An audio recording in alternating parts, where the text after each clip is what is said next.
look at this Mariners team and I think undeniably they're the best baseball team I've ever seen in my life. That's not it. It's that I'm looking at a team that's the hottest in baseball right now outside of what the Guardians are doing to Detroit, making up a 15.5 game deficit there. It's that I'm looking at a team that's very, very hot and that's got things that help you win in the postseason. Lots of strikeouts from their pitching staff. A solid pitching staff that's healthy right now. Obviously, we're waiting to see what's up with Brian Wu, but it sounds like he's not going to miss time outside of, scratching a start today. And you hit a lot of home runs. You got a lot of power. Those are two things that make me feel more confident about a team. They're not looking at a bunch of platoons. They're not looking at a rotation that has an ace and that is otherwise patched together. Yeah, I have bullpen questions, but I still like pieces in the bullpen. Brash, Munoz, Spire, Bizardo's had a good season. Like, if there's not a ton of depth, I totally get it. But that's the same thing with every team around the league. The Guardians right now with first place. Okay, well, they were pretty much out of this thing. People were wondering if they should ship off some of their biggest stars at the deadline. You look at Detroit that's lost a 15.5 game lead. Right. You look at the Yankees who are hot right now and looking like maybe the deadliest team. But, man, they were struggling earlier. You look at the Jays, which are really frustrated in a series against the Red Sox, and the Red Sox, who people thought their season might be over when they moved on from Devers. Remember when that was the biggest story in baseball? Right. Someone's on my head on the text line. Oh, what'd they say? Negative Nelly. I prefer Nancy. But let me put it in perspective for you. I grew up a Dodger fan. You know how many years we had a really good team? You know how many years growing up we were favored to make a run into the playoffs, and they never did it. Didn't do it. 1985, before what, a few years ago, 1985, 86 was the last time they won a World Series. I've had Nomo, Piazza, Mondesi, Garcia Parra. I've watched the Dodgers have all this firepower and not even make it to the playoffs. So that's where this comes from. Even with the Dodgers, until they won it or until they got there, I was like, I think they can do it, but I just have to see it. So, yeah, it's. I think it's for me. It's just a natural thing. That's just how I process things. Yeah. You know, even with my dang Lakers back in the day. Oh, we got Karl Malone and Gary Payton, all that stuff. I go, I just got to see it. I don't know if this team can do it. So I'm happy for these dudes. Celebrate the division. You've reached a checkpoint. Oh, you ever played Cruising USA? No. Curtis, you played Cruising USA back in the day? Absolutely. Cruising USA. At the arcade, yeah. This is what we're doing. We're cruising. All right, we just hit the coast, hit a checkpoint there, and now we got to head where we're going. No matter where we're going, we got to hit another checkpoint. So Pacific Coast Highway. Pacific Coast, yeah. So just keep hitting those checkpoints. But I believe that you are capable. Just keep showing it. Yeah, no, I get what you're saying. And honestly, there was a great interview last night. We'll get to the sound of it later. Jerry Dipoto talking with Shannon Dreyer. And he mentioned what he felt was the turning point for this team, which was very interesting to hear. Again, we'll get to it later. And then he also said, you know, I've been doing this for 36 years and I have, you know, one ring with an organization. Obviously, the Mariners have been to the playoffs just once, you know, and lost in the ALDS. This is, and he said, exceptionally difficult to do. And now I'm going to take his point and move it further. I think for any sport, we think if you can just put the pieces of the puzzle together, it'll work. There are a lot of completed, good-looking puzzles that don't make it to the finish line, to your point. So it's completely valid and completely fair.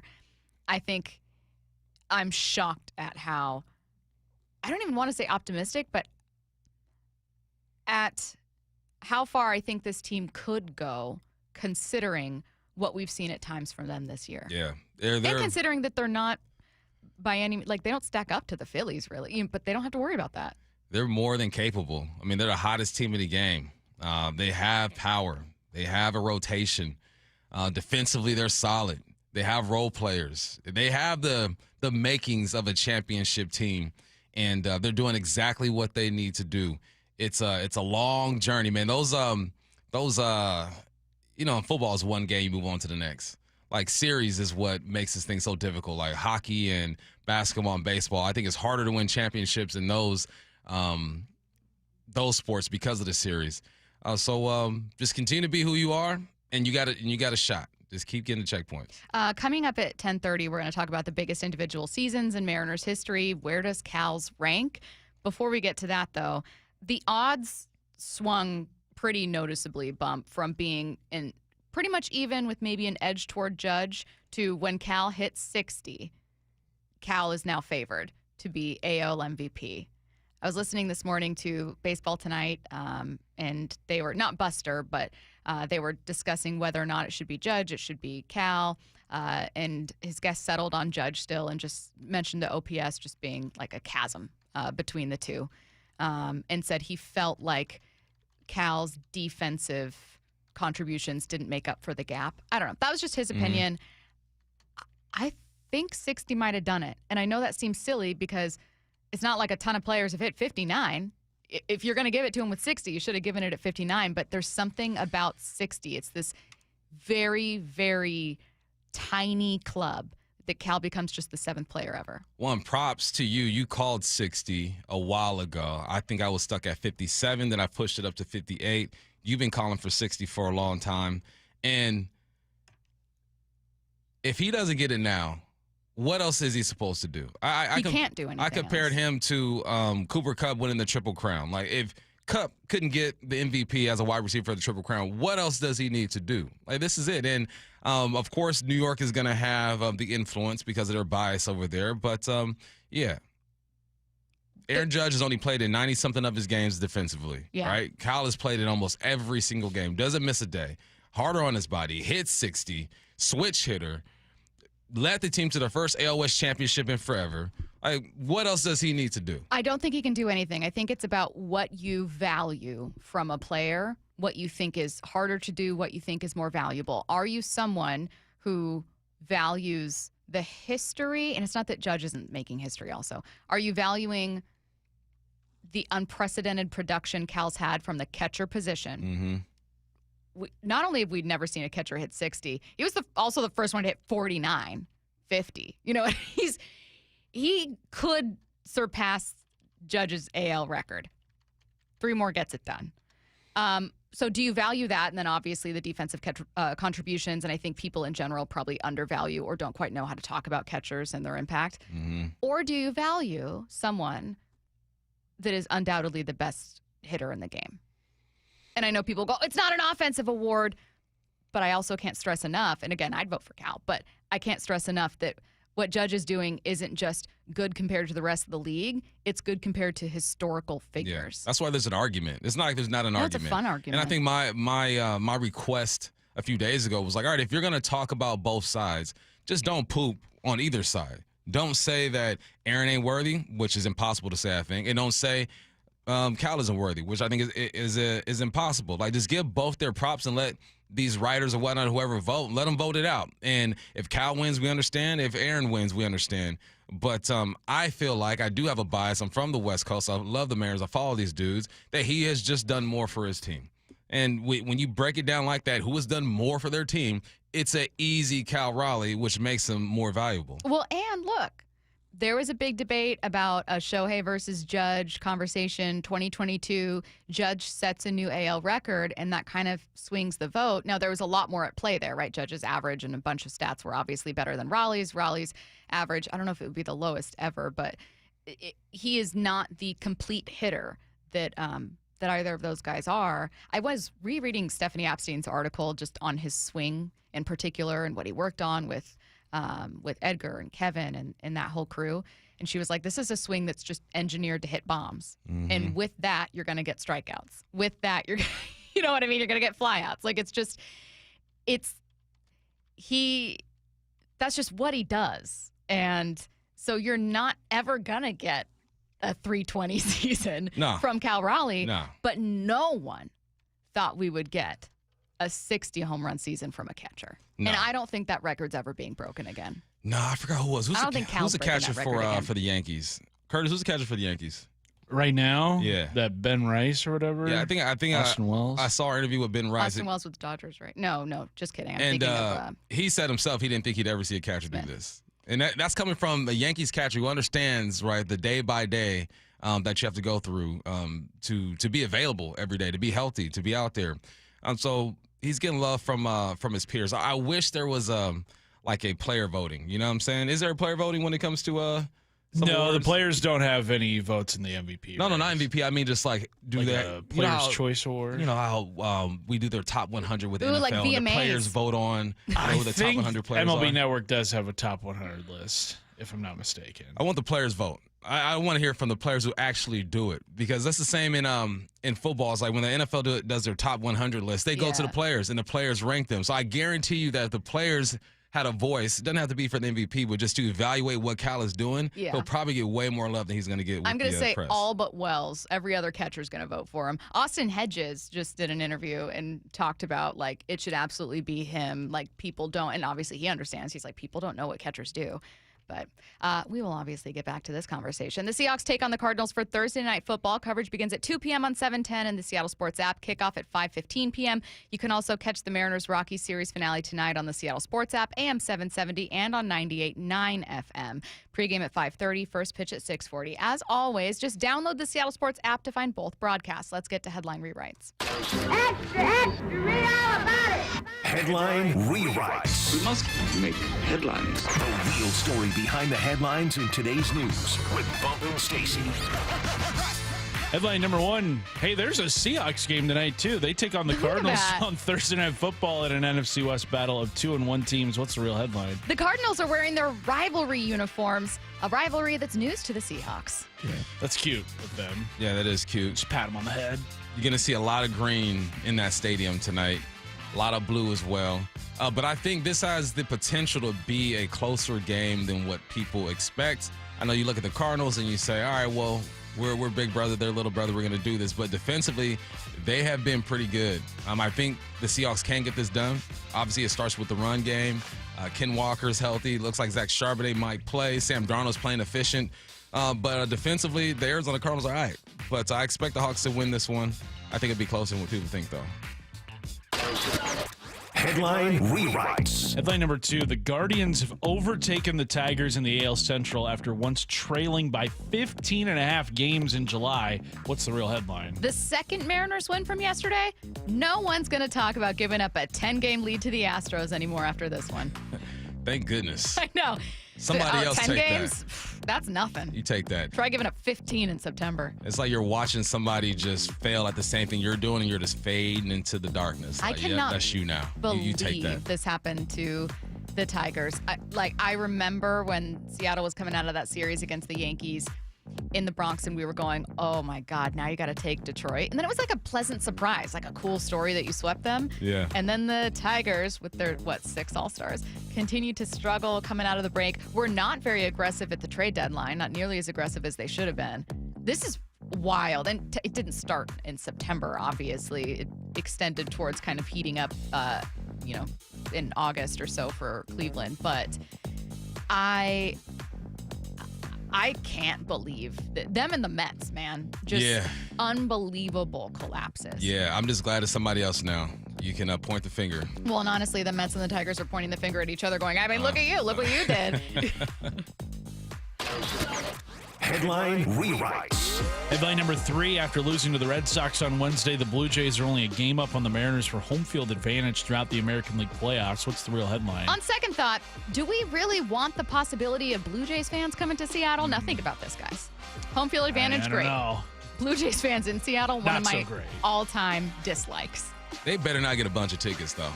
They will. They flood this We city. better find a way to keep the Blue Jays out of this piece, man. I'm still a fan of home field advantage. They play better at home. Their record is crazy at home. Naylor plays his best ball at here as well. He's been key to this whole deal. I understand the easier path. Either way, anybody can get it. I think the Mariners are capable of beating anybody, but I just I like the vibes at home.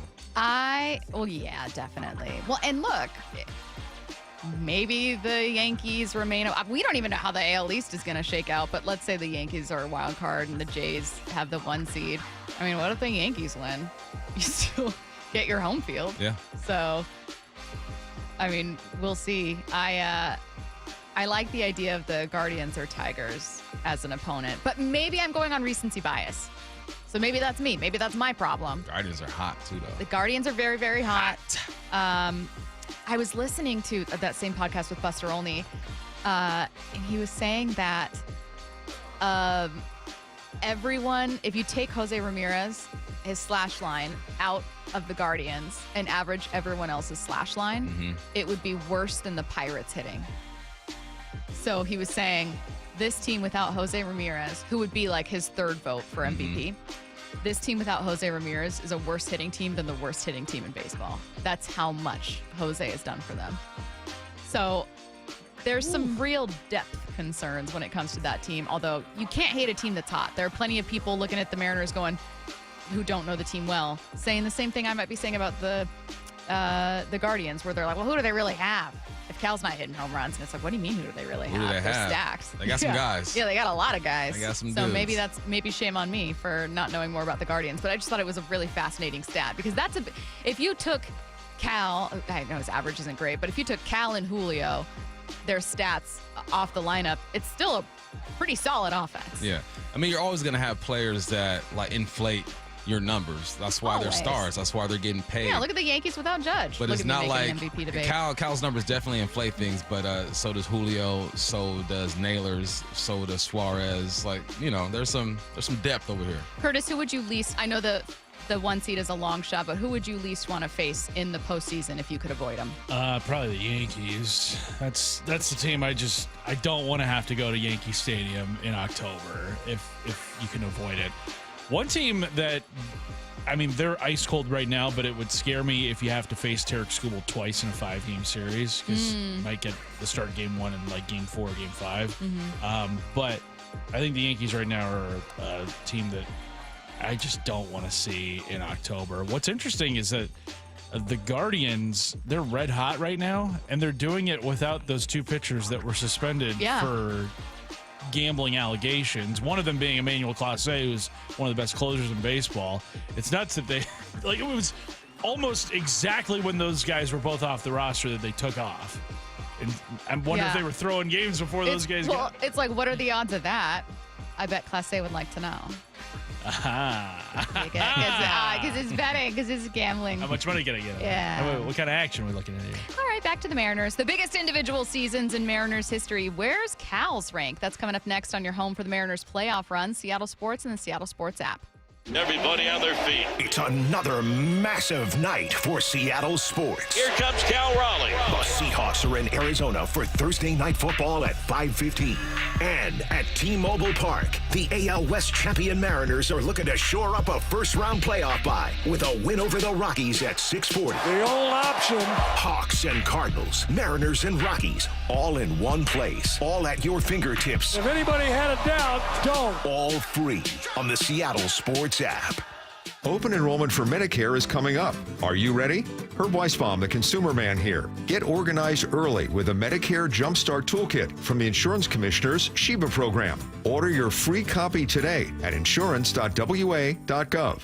Upgrade your home's comfort, style, and energy efficiency before winter during Lake Washington Windows Autumn Savings Event. Save $500 on every window, $1,000 on every door, plus enjoy 0 payments and 0 interest for 12 months. Details at lakewashingtonwindows.com. IRG Physical and Hand Therapy doesn't just treat injuries, they elevate athletes. From weekend warriors to elite competitors, IRG Sports Institute clinics are built for performance, blending top-tier physical therapy with advanced sports science and personalized training plans. Hey, Brock Hewitt here with Shannon O'Kelly, physical therapist and owner of IRG Physical and Hand Therapy. Why? Why elevate athletes as well? Because here at IRG, Brock, our motto is we want you to be your best self, your best physical self, your best mental self, and your best community self. At our new IRG Fremont Sports Institute, we're providing that type of care. We've got the latest equipment, the greatest techniques, the providers there that are excited to get you better, basically bigger, faster, stronger. Doesn't matter if you're a weekend warrior, a recreational athlete, an elite athlete, we will make you to be your best. You'll work with specialists who understand the grind because they've been there. With access to cutting-edge equipment and recovery techniques, you won't just heal, you'll come back stronger. Visit irgpt.com, irgpt.com. Mike Rowe here with a quick question.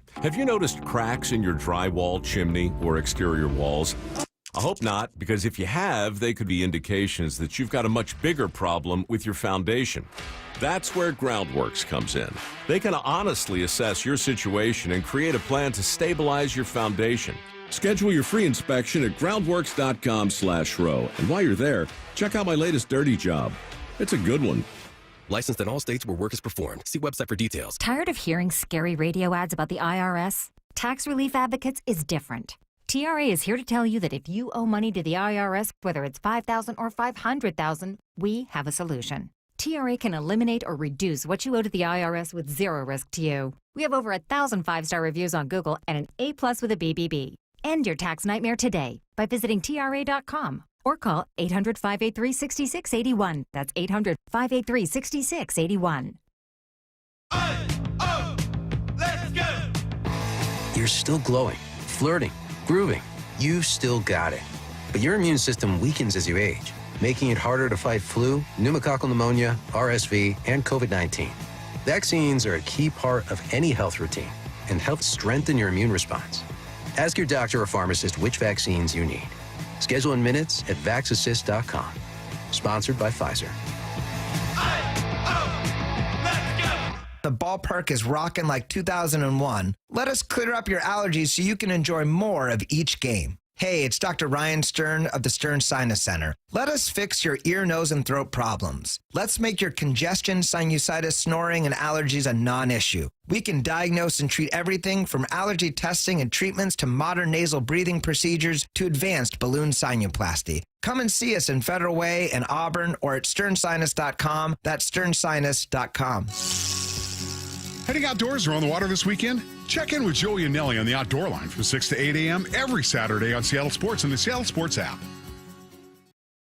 Matt Coker here with West Coast Men's Health. In the past 5 years, we've seen thousands of men at our clinics. Most guys tell us the same story, that in their early 50s, it's not that they couldn't function, they just needed help. They started taking Viagra, and it worked great at first. But after a few years, it stopped working. The problem is that their arteries had become more restricted since they started taking it, because Viagra does not unclog arteries. Here at West Coast Men's Health, we use acoustic wave therapy to target the real problem. We break down plaque and clear up the arteries so blood can flow like it did in your 20s. This restores function. And guys, listen to this. You won't have to take a pill anymore. So if this sounds like you, give West Coast Men's Health a call today and see how we can help. With clinics in Redmond and Tacoma, call 206-519-6541. That's 206-519-6541. 206-519-6541. Online at westcoastmenshealth.com. You gave years, maybe decades to your job. You showed up, worked hard, and planned for retirement. But now the company's changed. Or maybe you've taken a buyout or been forced into early retirement. So what happens next? I'm Jeff Jr., founder of Trajan Wealth. And if you've built up a 401k or thrift savings plan, now is the time to ask, is that money really working for you? Many workplace retirement plans offer limited options and even less guidance. At Trajan Wealth, we help people just like you roll over their accounts into IRAs with more flexibility and personalized investment strategies built around your goals. For households with $500,000 or more, let us build you a personalized plan. We operate on veteran values, service, trust, and doing what's right. Your next chapter starts now. Call Trajan Wealth, 206-466-3300. That's 206-466-3300. Advisory services offered through Trajan Wealth, LLC, an SEC-registered investment advisor. From the Quantum Fiber Studio. This is Bumpin' Stacy. Weekdays 10 to 2. On Seattle Sports and 97.3 FM HD2. The biggest individual seasons in Mariners history. A lot of choices here. Felix, Ichiro, a couple of their names. Where does Cal's rank? Curtis, you were having a conversation with 650 yesterday. About boys up north there. About just kind of like where Cal's ranks. And look, there are going to be some people that feel very, very strongly about, let's say, 95 Randy Johnson, 95 Edgar. That's a little before my own viewing of the Mariners, but man, is 2010 Felix a big part of that. Mm-hmm. So I was wondering just what you were thinking for when you look at Cal's season, 60 home runs, AL RBI leader, most home runs ever by a catcher, and I don't think that's getting touched again. And then most home runs by a switch hitter. Where does that rank when you think about 2010 Felix, 2004 Ichiro, 2001 Ichiro? It's tough, man. I mean, even 97 Griffey, yeah, Cal hit more home runs than him, but he was AL MVP, AL RBI leader, Gold Glove winner as well. Cal got the platinum thing last year. This is tough, man, because I think all of these are obviously in the mix. I would separate this anything that happens on the mound to anything that happens in the batter's box. I'm just going to separate those two. Okay. And I think like the the actual player is different too. Like Ichiro wasn't there to hit bombs. That's not what he does. Hits for contact, gets on base, and lead in WAR, right? And he did that in 2004. MLB record 262, AL batting title, and AL WAR leader. This is one of the. Now I saw this in the show email, and I couldn't pick one because recency bias is going to say, yeah, I saw every game that Cal played this year. I know what he's up against with Aaron Judge. I know how the game is now, too, with the velocity that pitchers have and the movement they have in their pitchers. So hitting the ball is harder to do than ever. So I naturally want to put Cal up there, but I think I'm going to go with 2004 Ichiro. Oh, okay. I'm going MLB Ichiro. record, 262 hits, batting title. And I go with him leader. because that's the player that Ichiro wanted to be. Like, the best version of Ichiro is a guy who's going to hit for contact and get on base. Like, the best version of Cal is a guy who's going to hit bombs. And yeah, this is tough, man. But I'm going with Ichiro. Fair answer, right? Yeah. None of these. There's not an obvious answer to any of this. There Because these isn't. are historic, absolutely historic. Who you going with? AL MVP for Griffey in '97. The most dominant, like Felix's run was, or that season, Which one? 2010 Felix. I just remember a good chunk 2010, of when I was really consuming baseball more seriously, that was that kind of stretch. Like I still remember the day he threw his perfect game, exactly where I was, because like many people listening, I was offered tickets to go and was like, no, I have to stay here because it was like a matinee or whatever. You know what I mean? So that era is just, there's an emotional connection to Mariners baseball there. I know for a lot of people, they're looking at, the 90s and stuff. I was just not too young per se, but a kid, so you consume it differently. But what Cal Raleigh's doing is, it's not like no one had won a Cy Young before. It's not like no one in history had thrown a perfect game. It was just absolutely unreal to see. Yep. No one in history has done what Cal's done. I'm That's trying not to crazy. have recency bias. You know what I mean? I know, but there's I'm trying no- not to, but you're right. Like, but I'm trying not to because I wish I could fast forward. I don't, but I do. I wish I could fast forward like 5 years from now and then look at this list and see how I feel about it. But you're absolutely right. I mean, Cal is doing things that no one has done before at his position, and that alone should give him the best season in Mariner history. Well, and I also kind of wonder, you mentioned 2004 Ichiro with the single season hits record. 2001 Ichiro, I mean, MVP, Rookie of the Year, batting title, Gold Glove. Yeah. He came away with every award that season. They won 116 games. And, I mean, that one is, you have to mention that one in terms of best ever Mariners seasons. What if 2025 Cal goes to a World Series? Oh, then yeah, It's a wrap. this is It's a wrap. It's Right? end of discussion, Right? Because all these previous seasons never ended in any sort of World Series trip. That's what Most of them ended in a playoff trip, I would say, especially the Griffey ones. There's a few Alex Rodriguez ones in here. Felix, obviously not. But Edgar, yeah, but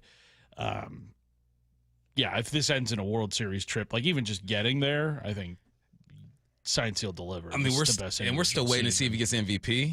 Waiting to see if he gets that platinum glove again. You know what I That's mean? true. Like, there's we could still some continue to add things to it. that he can add to his resume this year. I'll say this. From now on until the end of time, when the sun explodes, whenever we watch baseball and a catcher gets, let's say, 25, 30 home runs at the All-Star break, Cal's face is going to pop up on a little graphic, just like we've been watching basically since June, July, with Salvador, with Johnny Bench, with, Javi Lopez, yeah.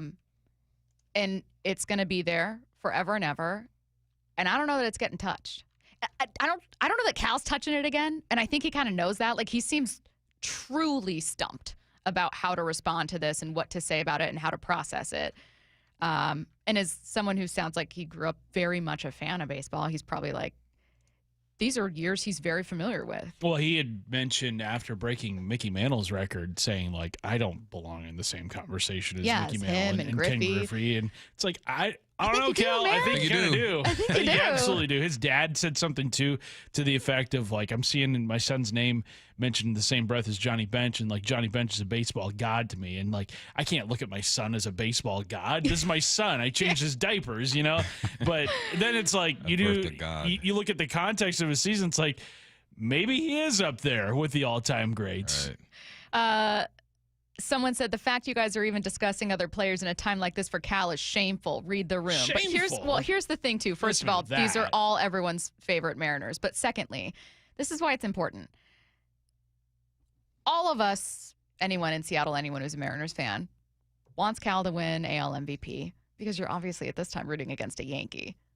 But also, we have these kind of like untouchable heroes in Mariners history. And for all of their postseason failures or lack of postseason appearances, the Mariners have had some incredible seasons, individual seasons. Yeah. Absolutely incredible. I mean, of the three players to come closest outside of Mariano Rivera to being unanimous Hall of Famers, Jeter, minus him, and then you've got Griffey and Ichiro. Two Mariners are right up there, collectively missing being unanimous Hall of Famers by 4 votes between them. Mm-hmm. Unforgivable. But I digress. We're talking about historically amazing seasons, and it's crazy to just kind of sit here and realize you're seeing one of them. The next closest one here is 2010. Right. 15 years ago. Because if you're going to talk about Cal Raleigh as having the best season in Mariners team history, you have to look back at the others that you're comparing it to. And you can't just say Cal's having the best season. It's like, well, let's go to the tape. Let's look at the numbers. Exactly. And it's not to take away from Cal. I think it very much adds to his story to say there's a historical context to this that's important to add outside of just, oh, look at this catching record. How crazy. It's wow. You're going to be talking about Cal forever. I also think it's important to look back, and it's important to hear different perspectives. Like, I want to hear the guy who's 50-something years old who's watched his all go down. I want to hear the 30, the 40. I want to hear the guy who's an implant, the guy who's out. Like, because people might bring up arguments or points that makes you rethink some things, you know what I mean? And with Cal, the main thing for me is that it's not even finished yet. Mm-hmm. And we're already talking about where it ranks amongst the greats. Like, all those guys are done. Cal is still in the mix, and he's already in the conversation, so he can add to this thing. All right, well, might as well open this one up to Mariners and Seahawks, though feel free to please send in your Seahawks bold takes, too. We're going to get to a lot of Seahawks as the show gets on a little bit later. We got Thursday night football today, so bold take Thursday coming your way next. Send those bold takes in, 866-979-3776 on your home for the Mariners playoff run. Seattle Sports and the Seattle Sports app. Mariners looking to wrap it up. The 1-2. Swing and a miss. The Seattle Mariners are champions in the American League West. The champagne is flowing now. We're not done yet, but tonight we celebrate. Let's go! Second hurdle, now get to that number 2 seed. Your home for baseball's postseason and your American League West champion Mariners. Keep competing, and we'll keep going! Seattle Sports on 710 and the Seattle Sports app. The journey just continues. Ladies and gentlemen, this is for you too. Stubborn fat is really hard to get rid of, and then there's all those gimmicky lasers, fat freezing methods, and prescriptions. Imagine a simple solution that takes just 1 day and provides immediate noticeable results. Introducing ProSculpt. ProSculpt uses air-assisted technology that's safe and gentle yet powerful, delivering instant fat-reducing and skin-tightening results. Performed by board-certified plastic surgeons while fully awake, ProSculpt contours your body with minimal downtime. It's designed to target those problem areas: waistline, neck, face, arms, thighs. ProSculpt gently removes unwanted fat and tightens loose skin with FDA-cleared plasma technology, all in a simple, guaranteed 1-day procedure.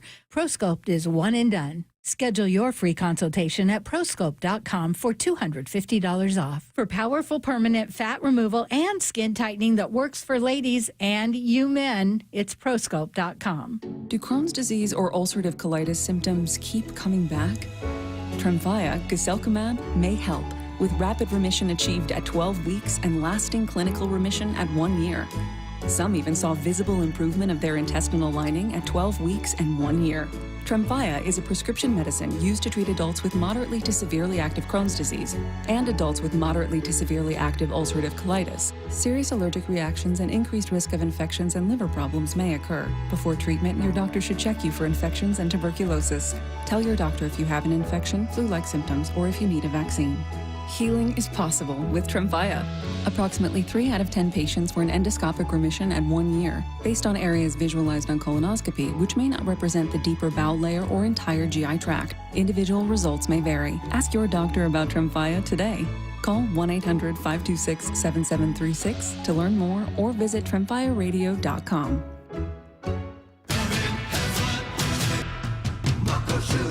Start having fun. Caesar Sportsbook at Muckleshoot Casino Resort is your #1 place to eat, drink, watch, and have fun. Keep up with your favorite sports anywhere and everywhere on property with the mobile app. Visit muckleshootcasino.com today. Scan the QR code and let the play begin. Muckleshoot. Stacy here. Sell your car to Wayscar Ford, and when they resell it, they share half their profit with you. That's right. Sell your car to Wayscar Ford, Isuzu, and Auburn. They'll pay you today for your car, and once they resell it, they'll share half their profit with you.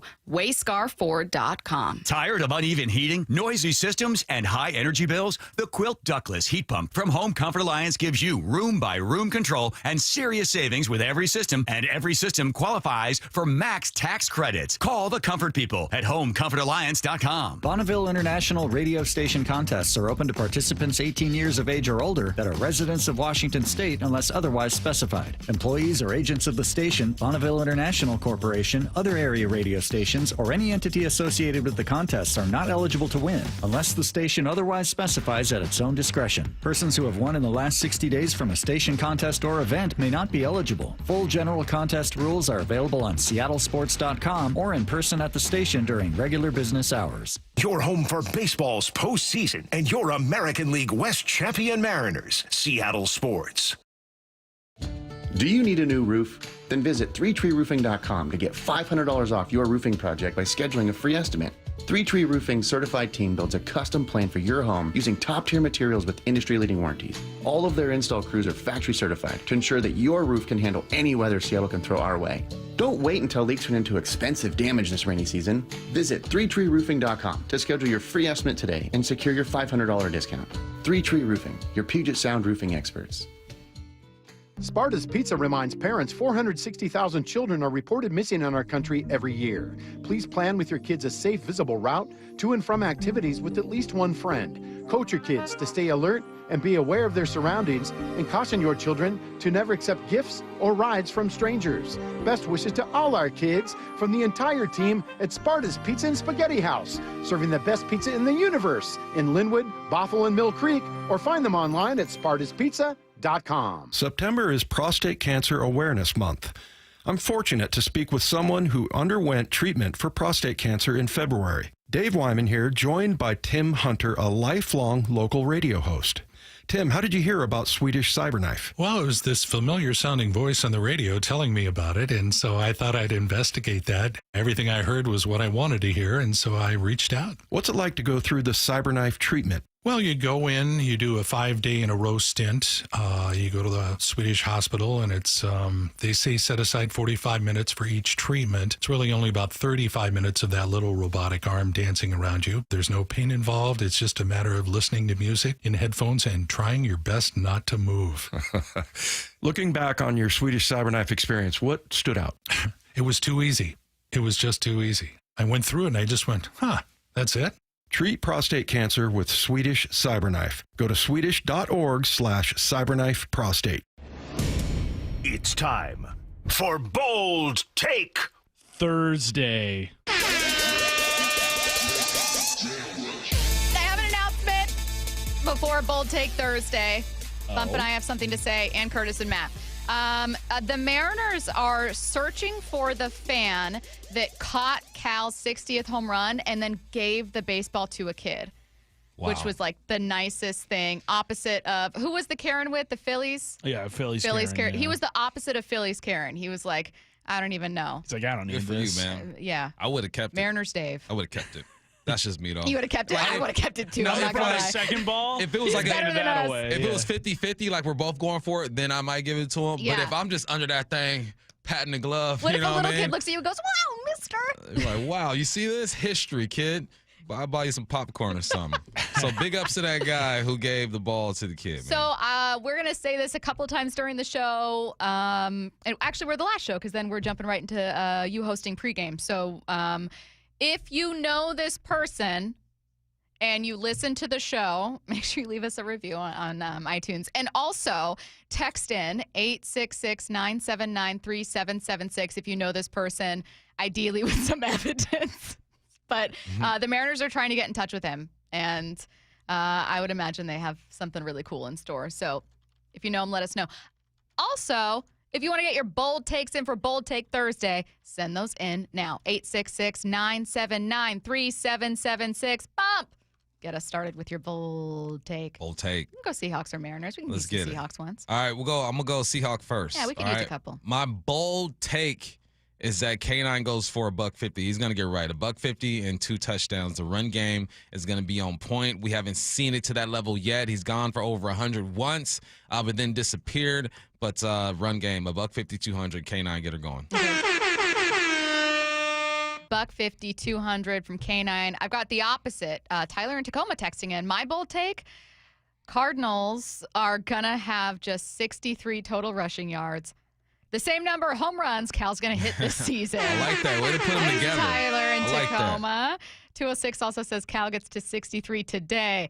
Listen, we saw a lot of video from that clubhouse. I don't know if Cal's playing today. I asked Curtis, hey, what's the hungover lineup look like? You said a lot of guys in sunglasses. A lot of guys in sunglasses, a lot of guys in hoodies. Congratulations, Harry Ford. You're getting a ton of playing time today. Thankfully, it's hoodie season now. It's nice and overcast today. So genuinely it works. Do you think impressed they if Cal's tell even the DHing. Mariners like production booth next to the broadcast booth, like, hey, can you play the music a little quieter today? Just not so loud. There's just no walk-up music at all. It's just the guys walking up with like Pepto-Bismol in one hand and a bat in the other. Who cares? Accidentally hit a bomb off the Rockies. They're so bad. They're all eating nachos in the dugout. Good hangover food. Liquid IV. Guys were double fisting beers. Here's the thing about when they double fist Back-to-back them, days. it's a waste of beer because they're not drinking all that beer. They're you know still what I mean? drinking a lot of It's beer. like you're drinking like a third of each beer when you double fist it. It looks cool, but they're not drinking all that. 866-979-3776. Curtis, you got a bold take before I get back to the text line? Yeah, my bold take, and we were talking about this in the sports pit. I think it was before Bump got here today. State Farm Stadium, whatever you want to call it, University of Phoenix Stadium. Sometimes I just say Arizona. Yeah, in the entire state.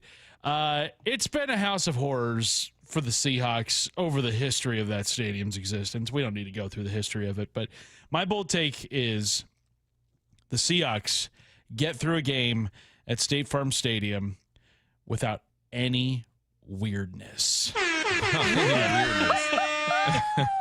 6-6 tie. Super Bowl 49.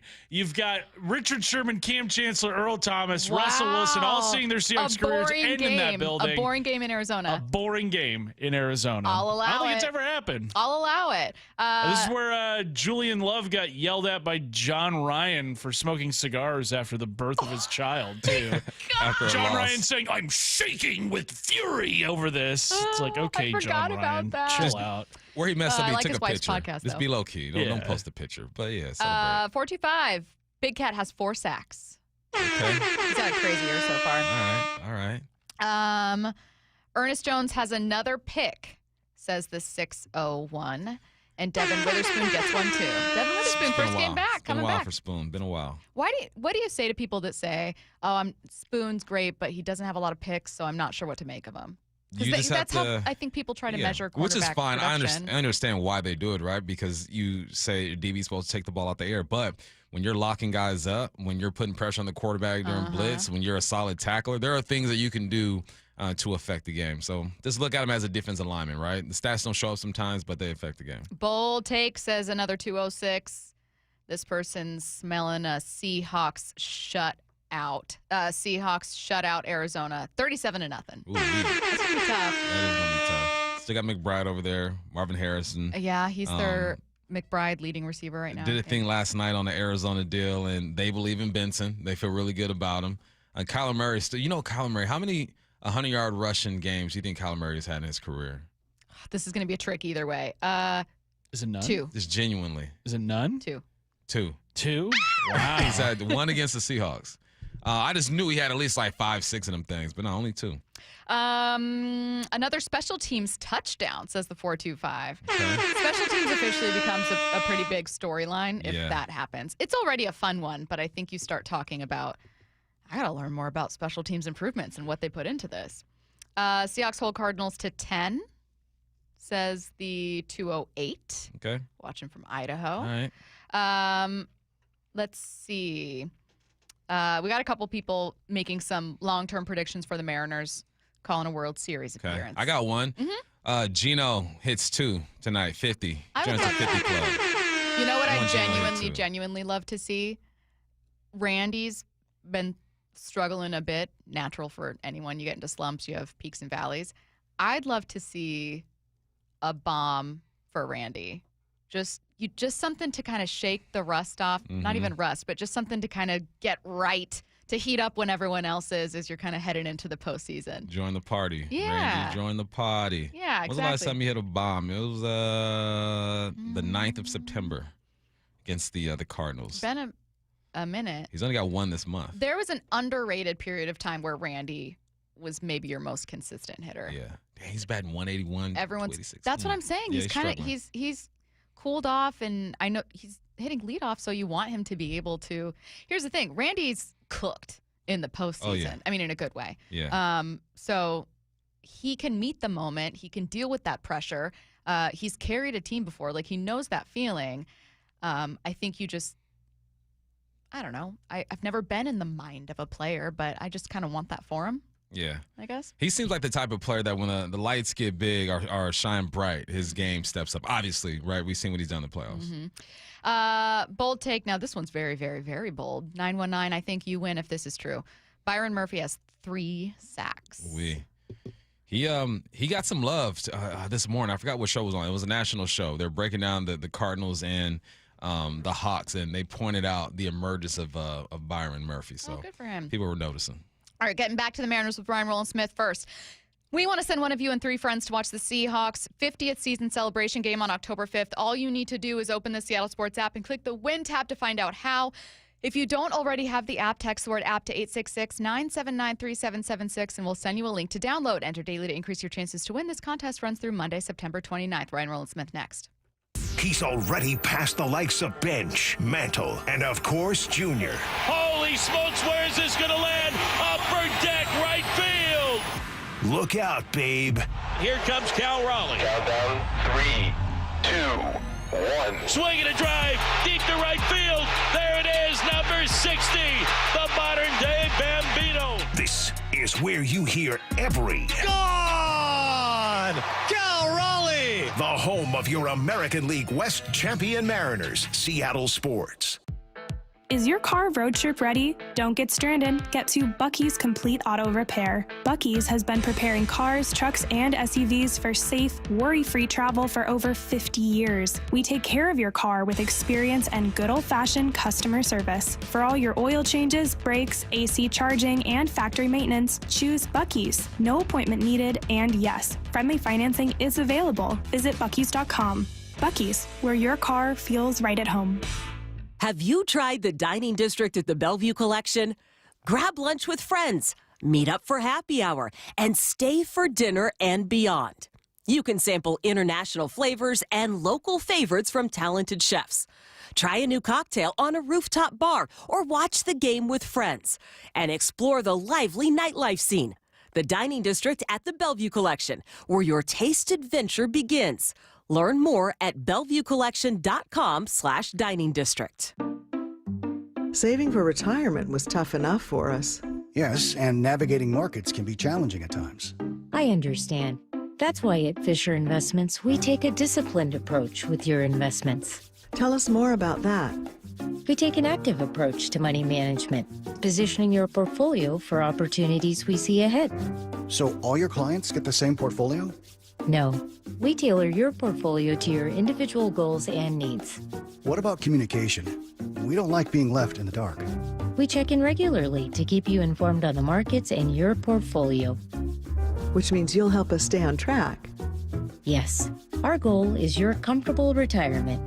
And as a fiduciary, we always put your interests first, because we do better when you do better. At Fisher Investments, we're clearly different. Learn more at FisherInvestments.com. Investing in securities involves the risk of loss. Wesley Financial Group is not a law firm, and Chuck McDowell definitely not an attorney. This is Chuck. If someone talked you into buying something really silly and you want to get out of that silly little thing, my advice, get the facts. Call me and I'll send you our timeshare exit kit absolutely free. Inside, you'll learn how timeshare works and all your options for cancellation. Call Wesley now for your free exit info kit. 800-486-9600. That's 800-486-9600. Confidence is knowing you're ready to handle whatever comes your way. That's what it feels like to take on your workday with Cintas. They make sure your AEDs are up to date, your fire extinguishers are tested and inspected, your floor mats are cleaned and delivered, and your workwear looks good, feels good, and is freshly laundered with the Cintas Apparel Plus program. So are you ready to take on today? Visit Cintas.com. Oh, I'm ready! And get ready for the workday. Hey, Brock Hewitt here with Shannon O'Kelly, President and CEO of IRG Physical and Hand Therapy, inviting you to come work with IRG. And Shannon, what kind of staff are you looking for at IRG? Brock, we're looking for all kinds of clinical staff, physical therapists, occupational therapists, athletic trainers, certified occupational therapy technicians, physical therapy assistants, you name it on the clinical side. We are looking for those folks. But we are really looking for folks that want to come to an organization that want to be part of our culture and change the culture and work with us to provide the best care and service we can to our patients, our team, and our community. So those clinical people out there, we're looking for you. We also provide advanced certification. We want to provide you mentorship. We want you to grow personally and professionally here at IRG. With over 40 clinics throughout the Pacific Northwest, you've got the opportunity to work in the city you want. Just head over to irgpt.com/careers. That's irgpt.com/careers. Hey, it's Dr. Coogan from Eastside Weight Loss Clinic. We've been fortunate to work with over 4,000 local people and help them hit some pretty amazing weight loss goals. I'm joined by two of them right now, Mike Salk and Roland-Smith. Mike, you were able to lose about a pound per day for over a month, 35 pounds in total. Well, as much as I'd love to take all the credit, really, I was just following the plan. Eastside Weight Loss Clinic made it super easy, and there really was no part I struggled with. I was eating delicious, fresh food, all while losing weight. The accountability from your team was great. It just helped me keep the focus. I felt catered to the entire way, and I think Ryan really had a similar experience. No doubt about it. I just finished up the program, and I can't believe how well it worked. I wish I would have started sooner. Talk about motivation. So, thanks for the recommendation. No surgery, no exercise, no packaged meals, no drugs or injections. Just delicious food and a plan that works. Schedule a free 15-minute consultation today at eastsideweightlossclinic.com. Dr. Ryan Coogan, D.C. Results may vary. This is Seattle Sports. Streaming through the Seattle Sports app. KIRO AM Seattle. KIRO FM HD2 Tacoma. Home of the Seahawks, Mariners, and everything Seattle sports.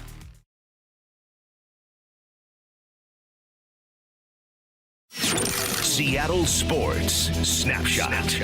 The Mariners have clinched the AL West for the first time since 2001. Today, they've got a chance to clinch the 2 seed with either a win or Guardians loss. We could see that done before the game starts. Cleveland faces Detroit at 3:40 p.m.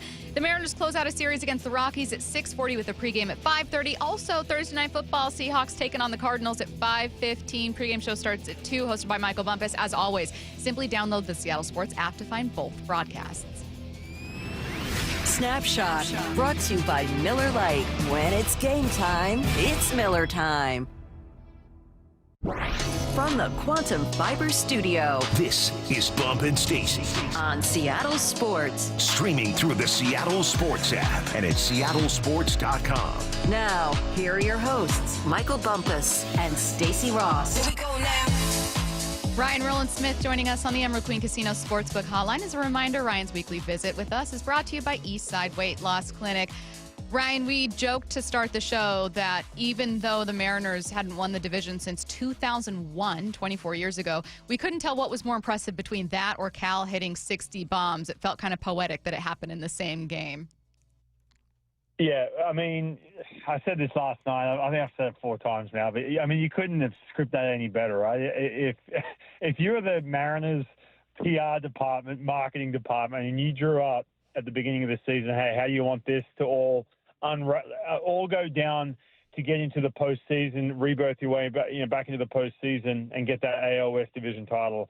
How do you want to do it? Oh, let's have our catcher hit his 60th home run after we signed him to a 6-year extension at the beginning of the season. That's how we're going to kick off the year. And we're going to finish it. Well, not finish it because of the World Series, but we're going to finish the regular season essentially by having the same dude who's like kind of the face of this team alongside Julio Rodriguez.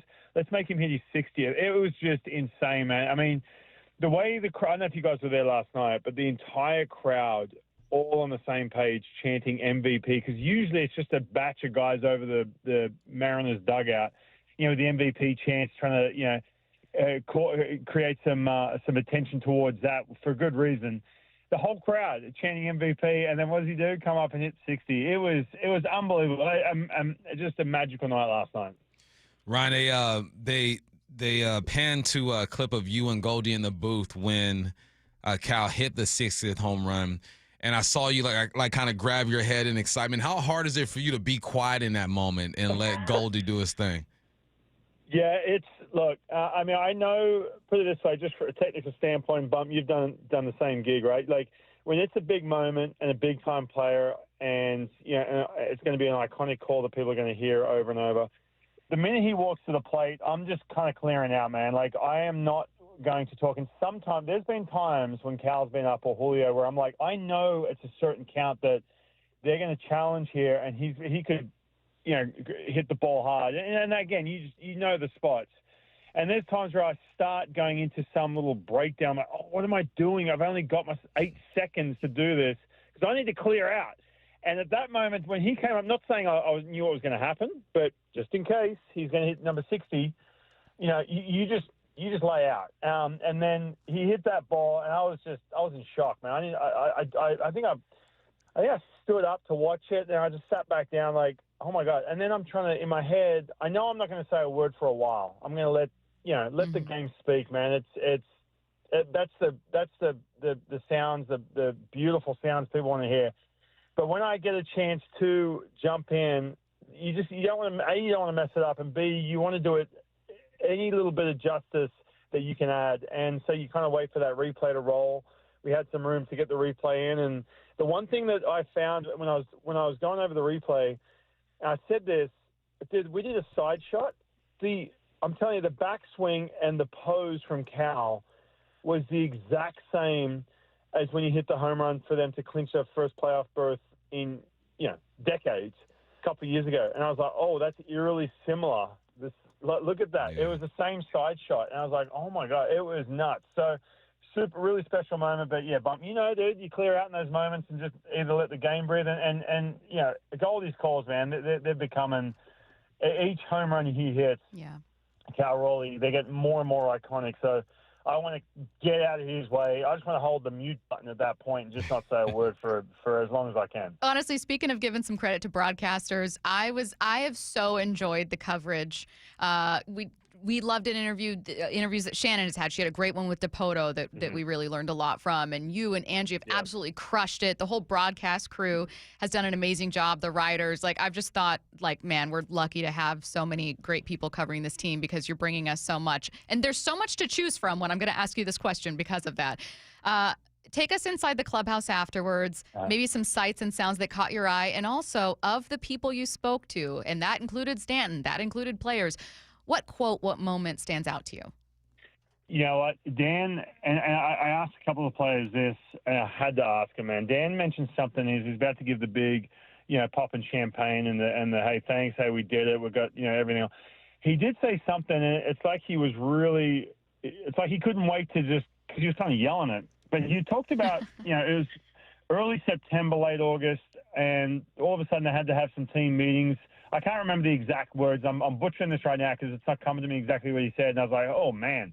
that really stood out to me. And the reason I say that is because, look, every team that has success has those moments where they get, punched in the face and they have that gut check and they're like, okay, are we for real here or what? Why are we slipping? And that's exactly, we saw that at the end of August. We saw that down in Tampa Bay as we're heading into the month of September. Matter of fact, I remember talking to you guys when I was over on the East Coast about the middle of that Tampa Bay series. And I remember saying to you guys, like, man, I hate to say it, but this is a time where you have to get punched in the face. How do you respond from that? And it can go two ways, man. You can look at that and go, oh, we're in trouble here. And all of a sudden you start pressing everything else. Or what the Mariners did, they figured some things out and just went absolutely crazy in the month of September. So he brought that up, and it was pretty heartfelt what he said. And so I had to ask the players, hey, man, listen, what was said in those meetings, and they all said the same thing. It was just, by the way, it was an organizational meeting too. Like, it wasn't just players and coach and, hey, guys, we need to start winning. They were bringing in, like, front office members, that's how dire it was. And so that was something that Dan had mentioned, which really stood out to me, because I love those moments where you have to overcome something, because it was not smooth sailing for this team at all. As we're sitting here just crushing the Astros and the Rangers in this division all of a sudden, it wasn't smooth sailing even up to that point. So I think I focused on that. I know John Stanton was getting pretty emotional when I was talking to him. The hard thing is, though, Stacy, I don't want to pull these guys away from having fun. Like, and I don't want them to have to go to work. Like, and I just want to turn a blind eye too. Like, there's certain things that will never make the air, and for good reason, inside that clubhouse. Like when they're saying things to each other and everything else.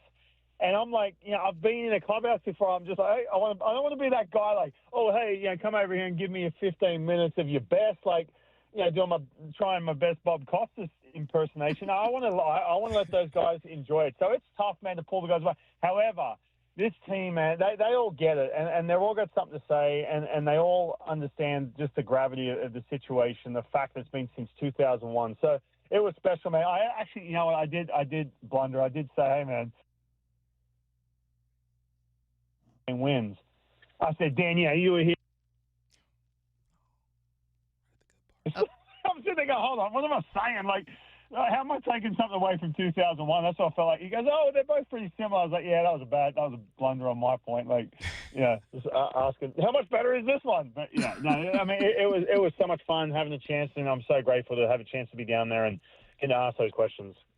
Hey, Ryan, I when it all went down, I poured me a nice glass of some Reposado, and I just sat there and watched the celebration. Just watched it all go down, man, because just the joy that we're seeing out of these players, and I'm happy for these guys. But this morning, the text lines were on my head. They were on my head because Stacy was like, okay, well, how far do you think this team can go?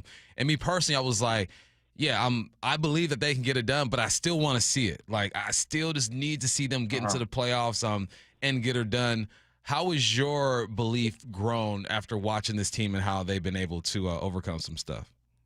Well, I think and I said this in Houston, especially as that second game was wrapping up, me, Goldie, and Jay Buhner were talking about just kind of that formula, right? When you get to the postseason, what teams prevail, what teams go through, what do you need? Well, you need 2 or 3 really good starting pitchers and for them to be on their game. And you usually get that. The best teams who are going to the postseason, they're built off pitching, right? So that's number one. But then the two biggest factors is you have to – your offense has to live off the long ball. You're not going to string together 5 hits. And the other part of this is, too, you need that lockdown bullpen. Who is that guy in that 7th and 8th inning who hands it over to Andres Munoz and locks it down? And so they're the 2 biggest factors. Now, when you look at this month of September, when, again, they're coming off a situation September 6th where they were out of it. I mean, they were like, okay, we need to claw our way back into this thing. Well, what they had a really good bullpen. In that 10-game winning streak, they had 0.87, I think it was, ERA. And they had those extra innings they had to cover. 8 1/3 one night they had to cover. And then what did they do? They hit 50% of their runs basically from the long ball. So I think from a formula-wise in regards to the way this offense and the bullpen shapes up, and they've already been in high-leverage situations at bat to Christian Walker from Gabe Spire, loaded bases in Houston was one of the big turning points. So I think this team, how they're built, how they're constructed and how they're winning games is the best formula for any postseason team that moves on. Go back to the Kansas City Royals. I used them as an example last year. They were just out-thumped by the New York Yankees, who got off to a slow start in that series. Why? Because they did not have the home run threat. This lineup, look up and down. Even Gino, who, the swing and miss is going up, but the dude's hitting close to 50, and he's starting to find something. Obviously, Julio, guys hit 60 home runs, Cal Raleigh, right? Polanco. Yeah, there's just so many threats up and down that lineup to change an inning and put a 3-run spot up within 2 seconds and change a whole series. So I think they're so well equipped. One last thing on that. I co-hosted with Bob Stelton, filled in for Dave Wyman yesterday for a couple hours, and we kind of compared the 2022 lineup compared to this year. I'm not taking anything away from 2022 at all. But, man, you look at this lineup compared to what they were rolling into the playoffs in 2022 with, it's night and day, man. This is a gauntlet. So I think they're really well equipped. You just want to make sure that bye rounds, once they clinch that, is not going to be an issue where they get off to a sluggish start, the game 1, game 2 of that divisional series, and they're going to be good, man. But they are so well equipped to have a deep run. So I want to, again, this might be a dumb question, but I want to stick on the bye for just a minute. They have a really good chance to clinch that today if the Guardians lose or if they win, and we could know before the start of this game. So I'm glad you mentioned the bye, because I've kind of seen both arguments, right? Of like, oh, some guys get rusty, they don't especially like it. And then I've also seen people go, well, the Mariners especially are a team that can benefit because they're playing guys a ton. Like their guys haven't had a lot of days off. Right. How do you think, in general, teams look at it? And does that change from the Mariners' perspective? It's a great question, Stacy. So a couple of years ago in 2023, there was a situation after the playoffs asking, hey, look, is this bye, the wild card series too long for these teams that have the bye? Because, man, the teams who had the bye, who dominated in the regular season, they really struggled in that postseason. That was a big question. There was even talks about how do we fix this so there's not the huge layoff because of the momentum. Last year, you had the Dodgers, 2 examples. The Dodgers and the Yankees both had bye rounds. And the Yankees, and they say, well, they got through, so, it's all good. It's not that big of a factor. But you go back to those series, the Padres and the Dodgers, I'm telling you, the Dodgers were so bad in those first couple games, man. They were so, and I'm not saying bad in regards to win and loss. I'm talking just getting up to speed with pitches. The bullpen was a little shaky because there's, bullpens, you need to be regular, like, pitch a day, a couple days off, and, ask Munoz that. Oh, and by the way, the Yankees, man, it took Aaron Judge even, a couple days to finally hit something hard into the outfield. And they were off to a sluggish start even against the Kansas City Royals. So, yes, it is a factor. However, on the flip side, you ask the front office, you ask his team, you have a Brian Wu who I think now, I've changed my opinion from a week ago. This is going to change, by the way, every week, especially after Castillo went, who's going to be my game 1, 2, and 3 starters. But you got a Brian Wu who's they need that extra time. That's huge. So I think that massively outweighs the momentum, the hearsay of momentum. Getting you guys healthy. There's a couple other guys who are a little bit banged up, but get you guys rested, get the bullpen well rested. You have to come up with something while you're on your own, waiting out these wild card series to keep that, just to keep that game speed in there for this team, because you don't want to roll into game 1, man. I don't know if it's a situation where if you come out of the gate slow, you might be looking back, oh man, where was that momentum? So we shall see, but I think the Mariners have to come up with some way to stay sharp and stay at game speed while they're waiting around. He is Ryan Roland-Smith, kind enough to join us on the Emerald Queen Casino Sportsbook Hotline. Ryan's Weekly Visit brought to you by Eastside Weight Loss Clinic. Thanks, Ryan. Thanks, Ryan. Thanks, guys. Let's get to 4 Down territory. This is 4 Down territory, going inside the game with former Seahawks and Coug wide receiver Michael Bumpus. First down, what shows the Hawks have been stubborn with the run game? They are being stubborn. It's not having the success that you want, but they're not giving up on it. They're averaging 3.3 yards per attempt. That's 29th in the NFL.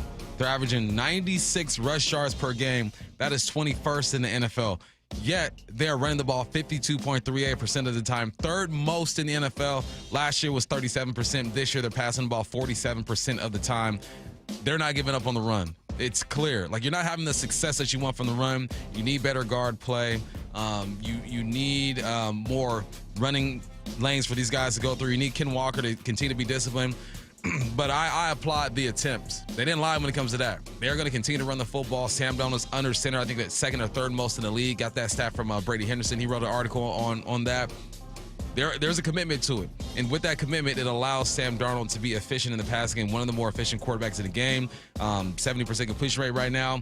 I like the stubbornness, and I think them being stubborn is eventually going to pay off for them. So there's one thing that Kubiak, a lot of things that he has kept his word on. One is running the football. Third most rushes in the game or attempts in the game. The success is eventually going to come. I'm a firm believer in that. Second down.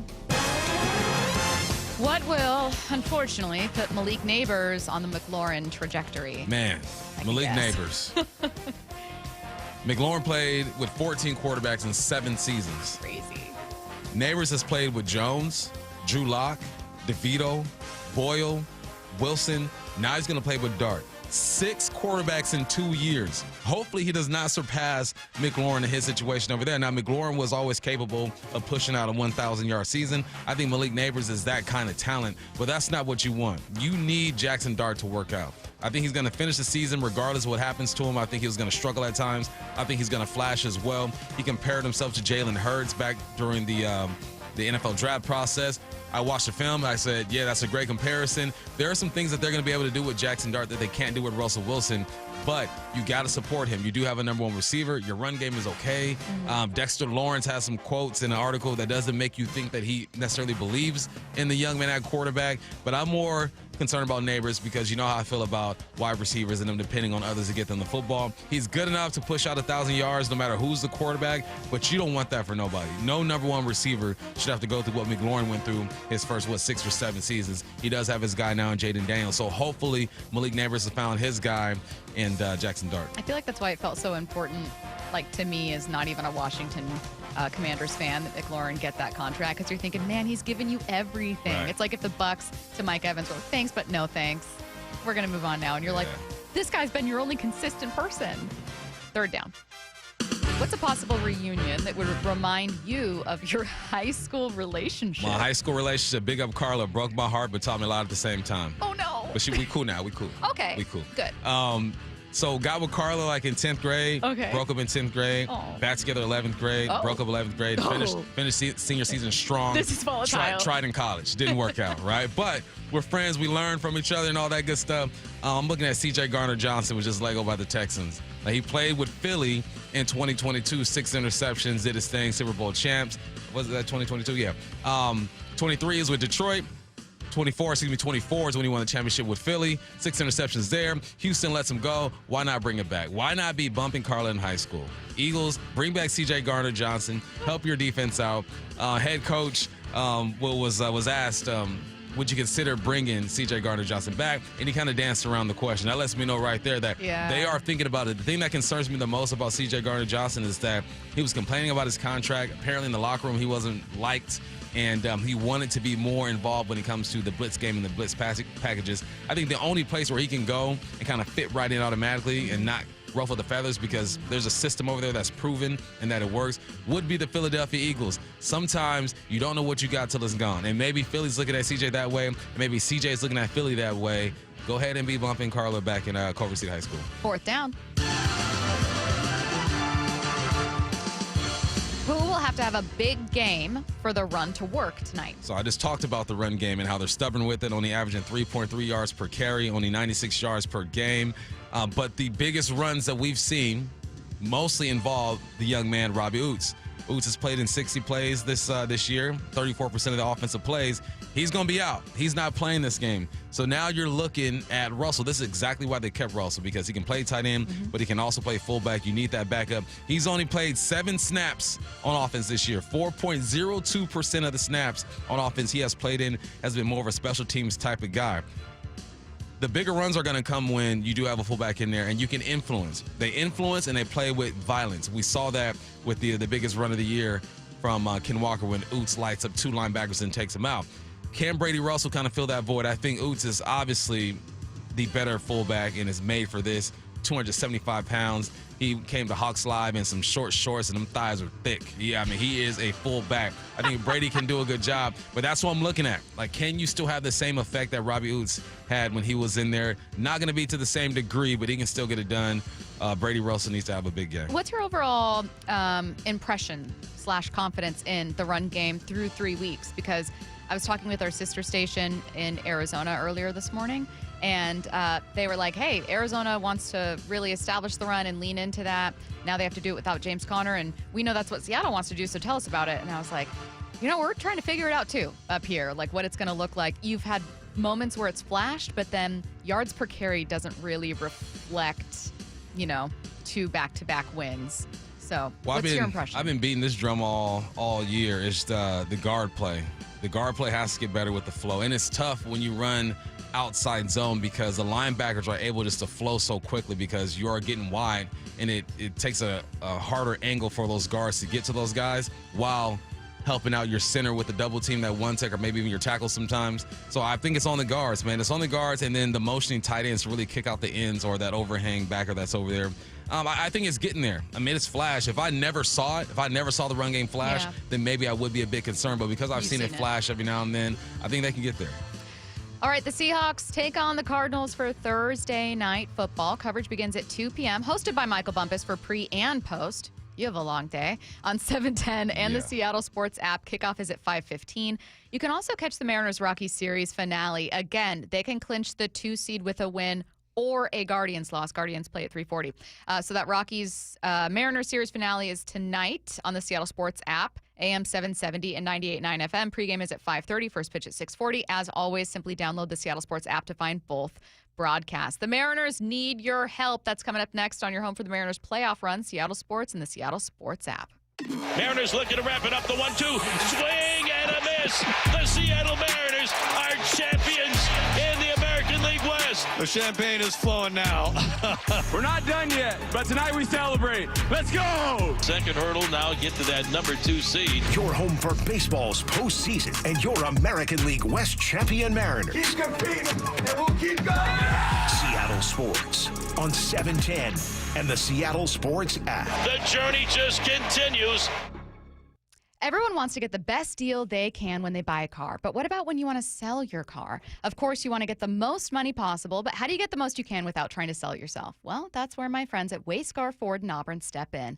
Not only will they buy your car today, but that's just the beginning. Once they resell your old car, they send you another check for 50% of the profit of the sale of your old car. Seriously, they've already given back over $800,000 to customers. It's such a great offer, but I know exactly what you're thinking. Okay, how are they able to do it? It's not a consignment. You get paid for your car right away. Wayscar Ford pays you right up front. They buy your car for fair market value. No more insurance, no more maintenance, no more storage. Then they pay you half the profit when they resell your car.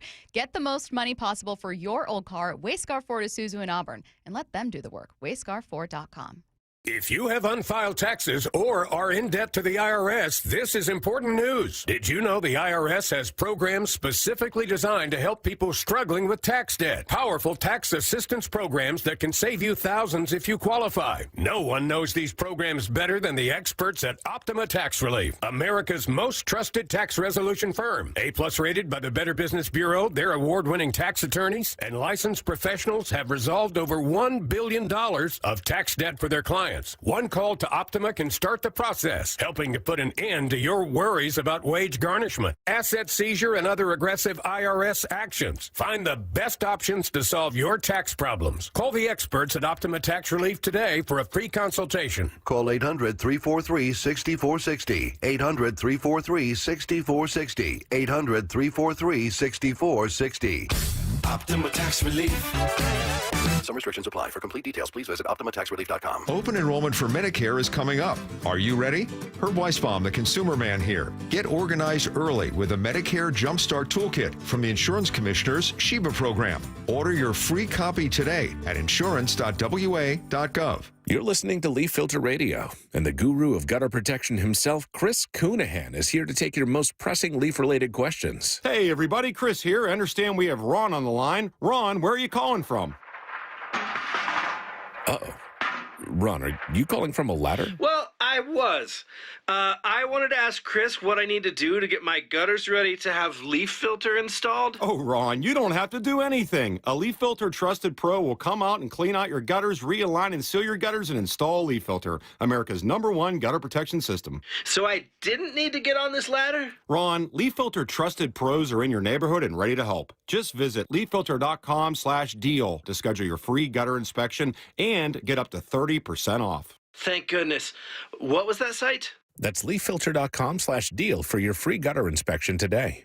See representative for warranty details. Promotion is 20% off plus a 10% senior or military discount. One discount per household. When it comes to the security of your business, doubts can creep in about who you're trusting to protect it. At Bay Alarm, we got you. For nearly 80 years, we've been putting our customers' minds at ease with our advanced technology and personalized support. Feeling insecure about your current security service? Visit bayalarm.com today. Heading outdoors or on the water this weekend? Check in with Joey and Nelly on the Outdoor Line from 6 to 8 a.m. every Saturday on Seattle Sports and the Seattle Sports app. From the roof to the deck, the siding to the gutters, and energy-efficient windows, State Roofing and Exteriors is your one-stop shop for home protection. With over 55 years serving Western Washington, we don't just work here, we live here. We know what your home is up against when the cold sets in and the rain starts falling. Right now, we're making it easier than ever to get started with 0 down, 0 payments, and 0 interest for 24 months. Call 866-ROOF-ROOF or visit stateroofing.com to schedule your free, no-pressure estimate. State Roofing, the best roof you'll ever need. Ladies and gentlemen, this is for you too. Stubborn fat is really hard to get rid of, and then there's all those gimmicky lasers, fat freezing methods, and prescriptions. Imagine a simple solution that takes just 1 day and provides immediate noticeable results. Introducing ProSculpt. ProSculpt uses air-assisted technology that's safe and gentle yet powerful, delivering instant fat-reducing and skin-tightening results. Performed by board-certified plastic surgeons while fully awake, ProSculpt contours your body with minimal downtime. It's designed to target those problem areas: waistline, neck, face, arms, thighs. ProSculpt gently removes unwanted fat and tightens loose skin with FDA-cleared plasma technology, all in a simple, guaranteed 1-day procedure. ProSculpt is one and done. Schedule your free consultation at prosculpt.com for $250 off. For powerful permanent fat removal and skin tightening that works for ladies and you men, it's prosculpt.com. Mike Rowe here with a quick question. Is your concrete sinking? Whether it's your driveway, sidewalk, or patio, those uneven surfaces are not just ugly, they're dangerous. That's where Groundworks comes in. They use state-of-the-art concrete lifting solutions to prevent tripping hazards, and they're the best at what they do. Schedule your free inspection at groundworks.com/row. And while you're there, check out my latest dirty job. It's a good one. Licensed in all states where work is performed. See website for details. This is The Timeline with Bump and Stacy. Brought to you by 1-800-DUI-AWAY. What would you do if you caught a historic home run? Bump, what would you do? If you caught Cal's 60th homer. I mean, the team's going to want it back, but I would have leave the stadium. I would have kept it. I would have waited for them to hit me up. We would have met at a hotel lobby. We would have had drinks and talked about what needed to get it done. Yeah, let's negotiate. Yeah. Well, an unidentified Mariners fan came down with Cal Raleigh's 60th home run. Instead of taking it home, he gave it to a nearby kid. Now, the dad of the 12-year-old who was given this ball was just on with our sister station, Cairo 97.3 News Radio, to give his account of what happened. The guy clutched it, and you're like, oh crap, it's a home run ball. And then not realizing the 60th. It's glad that we got something in our section. He clutched it and gave it to my son. And then my son was, he's a 12-year-old, 6th grader, student at St. Anthony's, and just overcome with emotion. He starts bawling, but I'm in shock, like, as a fan, like, he just hit 60, my son got a ball, and then it's the 60th ball, and then, I couldn't react, and then the Mariners representatives came by, and they were so gracious and kind. Like, come out here, we need a parent. So my wife said, you go. Went up the stairs, everyone was cheering for him. And then, agreed at the top of the stairs, we're going to talk to you, and, we're going to negotiate an offer. And it was just cool as a dad seeing that. And then the Mariners just being so nice and kind, like, all right, here's what they want to offer. And the one thing my son, he whispered to me and said, like, Dad, because it's Cal, I want him to have it. You know, he was never like, oh, we're going to keep it for, like, money. That wasn't even a thought. That's so cute. Anyways, the Kid Mariners don't understand the value of a dollar. That's why. the value of a dollar. Get your money, kid. The Mariners are, in addition to working out a deal with that kid for the ball, the Mariners did get the ball. They're also trying to find the guy that gave the ball to the kid. I'm assuming maybe this family introduced themselves, or maybe they didn't know him. I'm assuming he was there with some friends or family members, big crowd around him. So if you guys know who he is, DM the team, tweet at the team, whatever you need Find to do. that guy. Because the Mariners are trying to find him. I hope he gets a good deal out of it too, man. I hope he they does hook too. him up. Yeah.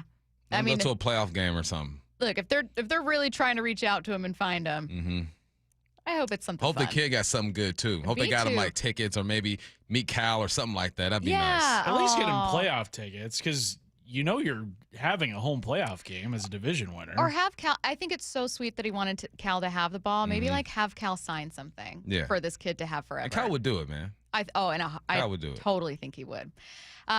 Next up, Giants star Dexter Lawrence really doesn't sound like someone on board with the decision to bench Russell Wilson. That ain't my call, honestly. He's my quarterback now, so I'm gonna be by his side and roll with him to the end. When did you find out? How did you find out? The same way everybody else found out.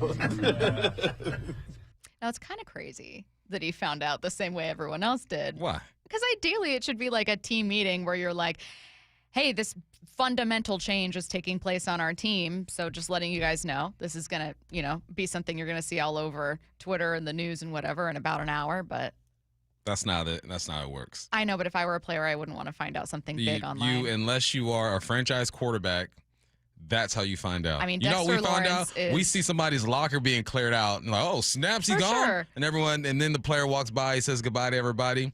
That's not how that works. And Dexter Lawrence is a pretty notable player on that team, though. That's just, if you're not franchise QB, yeah, this is how it is. Here's the thing with Dexter. He don't sound too confident.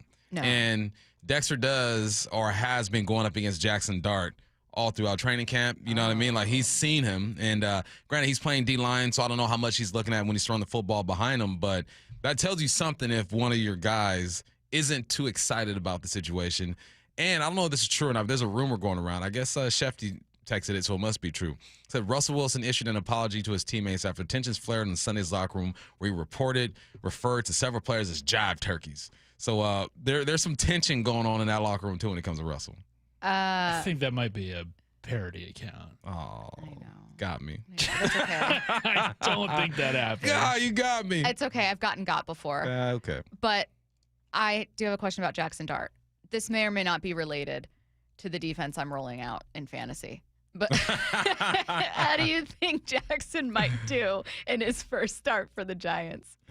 How do I feel? He's taking on the Chargers, but they're at MetLife. It's one of the best teams in the game right now. I think it's going to be tough, but I think that you had to make the move now. Yeah. I don't think you wait until you get beat up by the Chargers as well. I don't think Jackson Dart is going to perform at a high level. I think there will be flashes of where you understand why he was drafted, but this is, like I said yesterday, this is just to save Dayball's career at this point. Either you're showing that this guy has potential and you're giving the fans something to root for, or you are just slowly going to get kicked out this Do you damage a guy by throwing him out if there's like a horrible offensive line, let's say?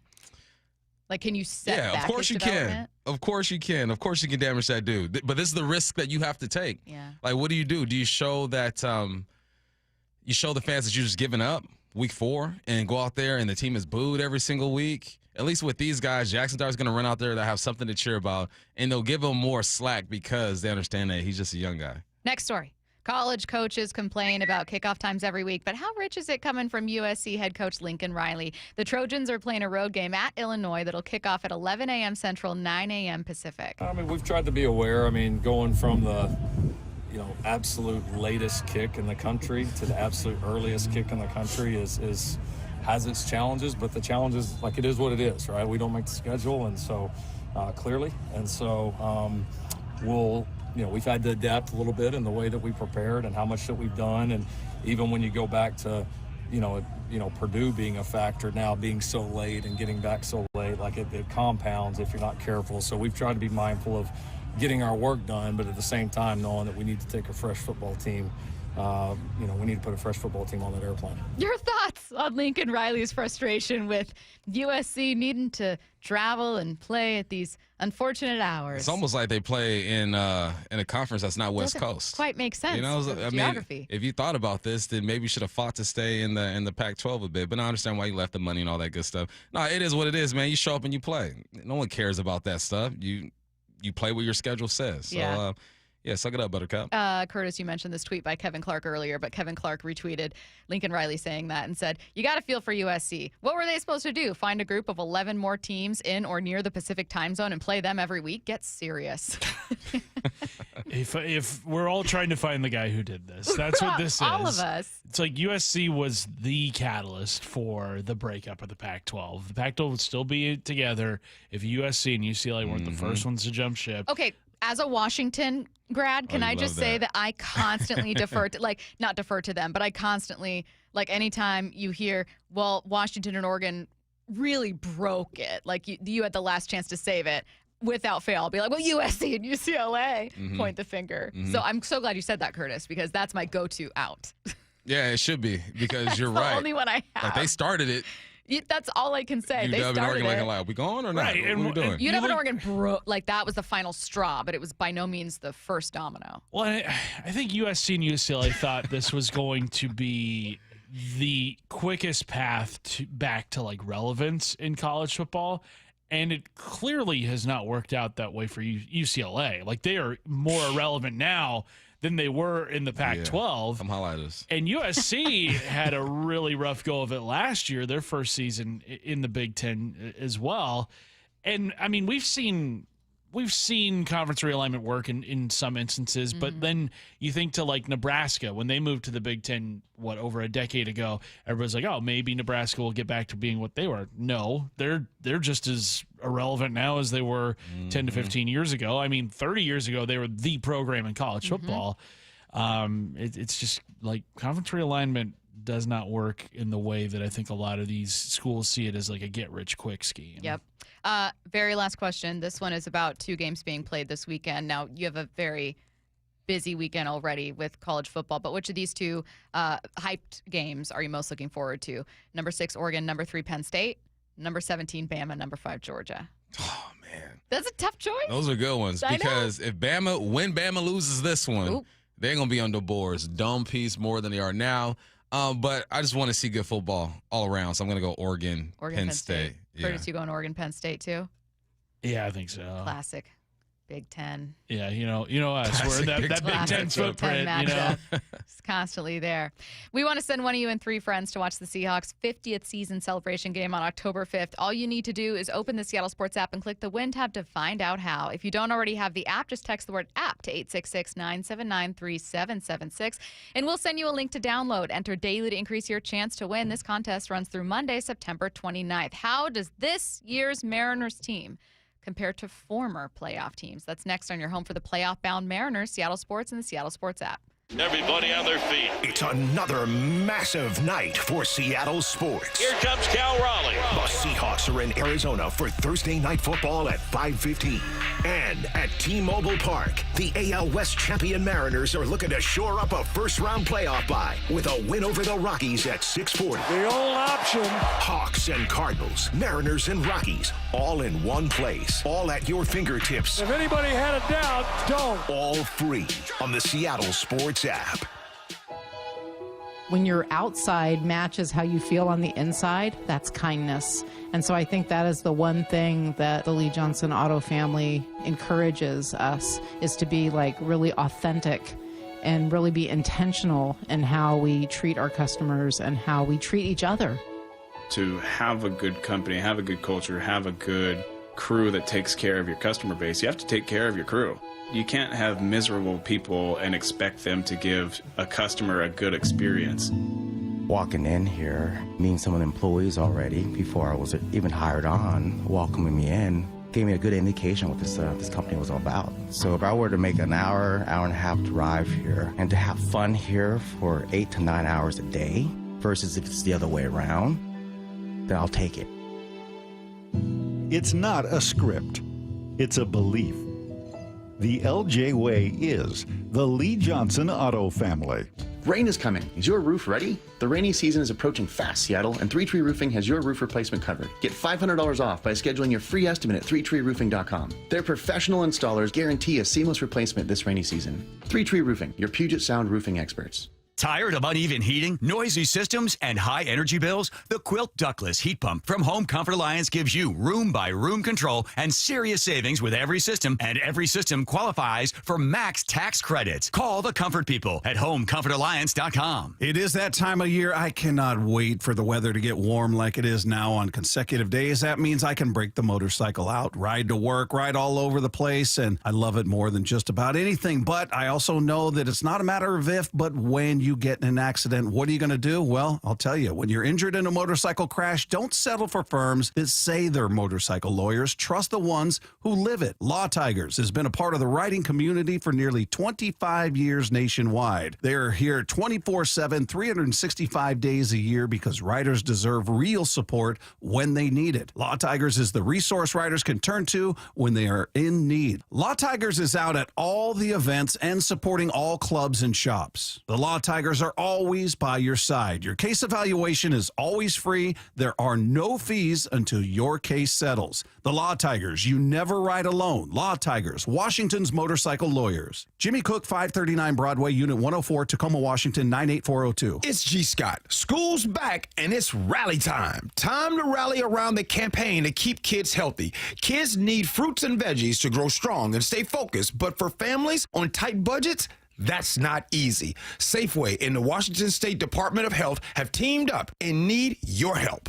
Every dollar you donate at Safeway checkout helps families in need. And with SNAP Produce Match, they get twice as much for the dollar. Next time you're at Safeway, please donate to keep kids healthy.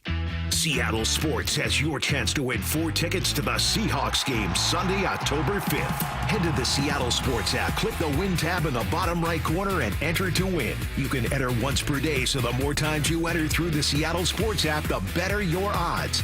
Do it every day, September 23rd through September 29th. Details and rules at seattlesports.com/win. From the home of the Seahawks, Seattle Sports. Home of your American League West Division champion Mariners, Seattle Sports. Rick Riz here with Keith Dashafee, a local owner of Pella Windows and Doors of Western Washington. With your help and the Improve Your Play program, Pella has chosen a local youth athletic program to receive a $5,000 grant. Keith, who's the lucky winner this week? Rick, we could not be more excited to announce Mount Baker Youth Baseball as one of 2 winners of this $5,000 grant. Thanks to Pella Windows and Doors of Western Washington for helping our local youth thrive. This is for all you guys on Viagra. ED pills are no longer needed.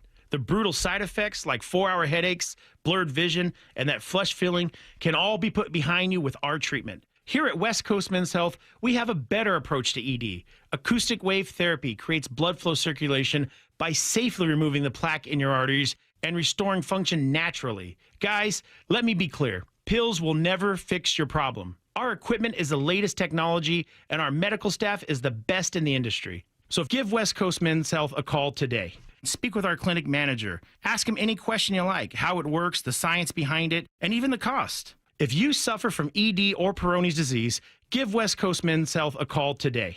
It's not just about better health, it's about a better life. With clinics in Redmond and Tacoma, call 206-519-6541. That's 206-519-6541. Online at westcoastmenshealth.com. 2026 Mariners season ticket memberships are on sale now. Catch Cal, Julio, and the crew at T-Mobile Park with year-round savings, no ticket fees, and more. You've got 2 great options. Reserved memberships let you lock in the best locations in the ballpark, whether you want to catch 20 games or the whole season. Or go with a flex membership and choose your seats, games, and number of tickets as you go. There it goes! Storybook season by Cal. Come on board today at mariners.com/26. From the Quantum Fiber Studio. This is Bumpin' Stacy. Weekdays 10 to 2. On Seattle Sports and 97.3 FM HD2. Okay, starting at 12:30, taking a look around the NFL. At 1, we're going heavy Seahawks as we get ready for Thursday Night Football. Bob Condotta going to join us. We've got Cardinals at 1:30. Your questions for what I need to know at 1:45. Obviously, we're going to stick for the Mariners for a little while longer here with massive, massive news, whether it's Cal 60 bombs, whether it's the Mariners potentially clinching a 2 seed today, even before the start of the game if the Guardians lose. So because of that, we're going to have a Mariners caller question coming up at noon. We thought we'd keep it simple. How do they win a World Series? How do they do it? If you're someone who's like, I just need to be sold on this, here's what I need to see. If you're someone who's like, they can absolutely do it, here's what needs to happen. Just how do you think they win a World Series? How does it happen? That number is going to be 866-979-3776. Let's set the scene before we get to callers coming up in less than 15 bump with talking about how this team compares to, let's say, 2022 when they broke the drought, to 2001, 116 games, 95, the most celebrated season. Those aren't the only times this team has made the playoffs, but I think they're the 3 that are most relevant to this conversation, maybe. You were looking back at some of those seasons. I was comparing stats from 2022. Do you think this is the one that again, 2001, 116 wins? Yeah. Am I answering the question? How do they win it? Yeah. Hit bombs. You just heard Ryan, right? And we talked to the Schusterman, passing, we have his cuts. Tim has been on our show. And it all comes down to when you get into the playoffs, just be able to create runs with one swing. And the way this team is built, they're not built, just like Ryan just said, to put 5, 6 ABs together. They're explosive. That first inning is exactly who the Mariners have been this whole year. Hit bombs, 236 on the year. That's 30 less than the Yankees, but that's second in the league right now. Dodgers behind them at 235. You got to continue to hit bombs. And hope for health with your pitchers. I think when the pitchers are healthy, there's not too many that can rival them. There's individuals that can play or perform a bit better, but as a staff, when they are healthy, they typically play some good ball. So that's how you win, man. And just limit the base running mistakes. There was a moment there during the season where it was like we couldn't run the bases properly to save our lives, right? You get a Rosarena in a mix. You got Julio Rodriguez getting caught up in some stuff. Just be efficient, but be the team that's got you here, and that is hitting bombs. Yes, absolutely. Leaning into the pitching side, I think that's the offense is what convinces me to have higher expectations for this team than I did in 2022. Yeah. But I'm glad that when we spoke with Ryan, he mentioned the pitching and looking back at 2022. It was by no means a bad group at all. Castillo, Robbie Ray, a much younger Logan Gilbert, George Kirby, and then you had Chris Flexen. Obviously, 24, it's like you're never going to top what you had that season, but you technically have those guys. They're all here. To your point, right now they're healthy. You're waiting on a pec issue with Brian Wu, but team's not putting him on the IL. They think he could be ready for the playoffs. They're just scratching him for today's start. Given that, I think the pitching overall maybe better than 2022, and then the offense much better than 2022. Yeah, this feels like a team that has that recipe. They have a lot of slug and they throw a lot of strikeouts. Like you're not asking your pitchers to be dang near perfect anymore. Like a few years back, the past few years, the pitch and the rotation had to be almost perfect. Like you needed a quality start. Like what are you gonna do if they don't go 6 and give up less than 3 or 3? Like you get worried at that point. They've been down before this year, a run or 2, maybe even 3, and you felt like, okay, you'll still be okay, right? You're still hitting the ball hard. You're still squaring it up. You're just hitting it to the center fielder, or the left fielder just got under that one. Now I don't feel like the pressure is on the mound like it used to be. There's still pressure there because we know how important that is, but because of the power, it's like we're complementing each other right now. You know, the pitching is complementing the hitting is complementing the pitching. The defense has been solid. Yeah, I feel great about that. Yeah.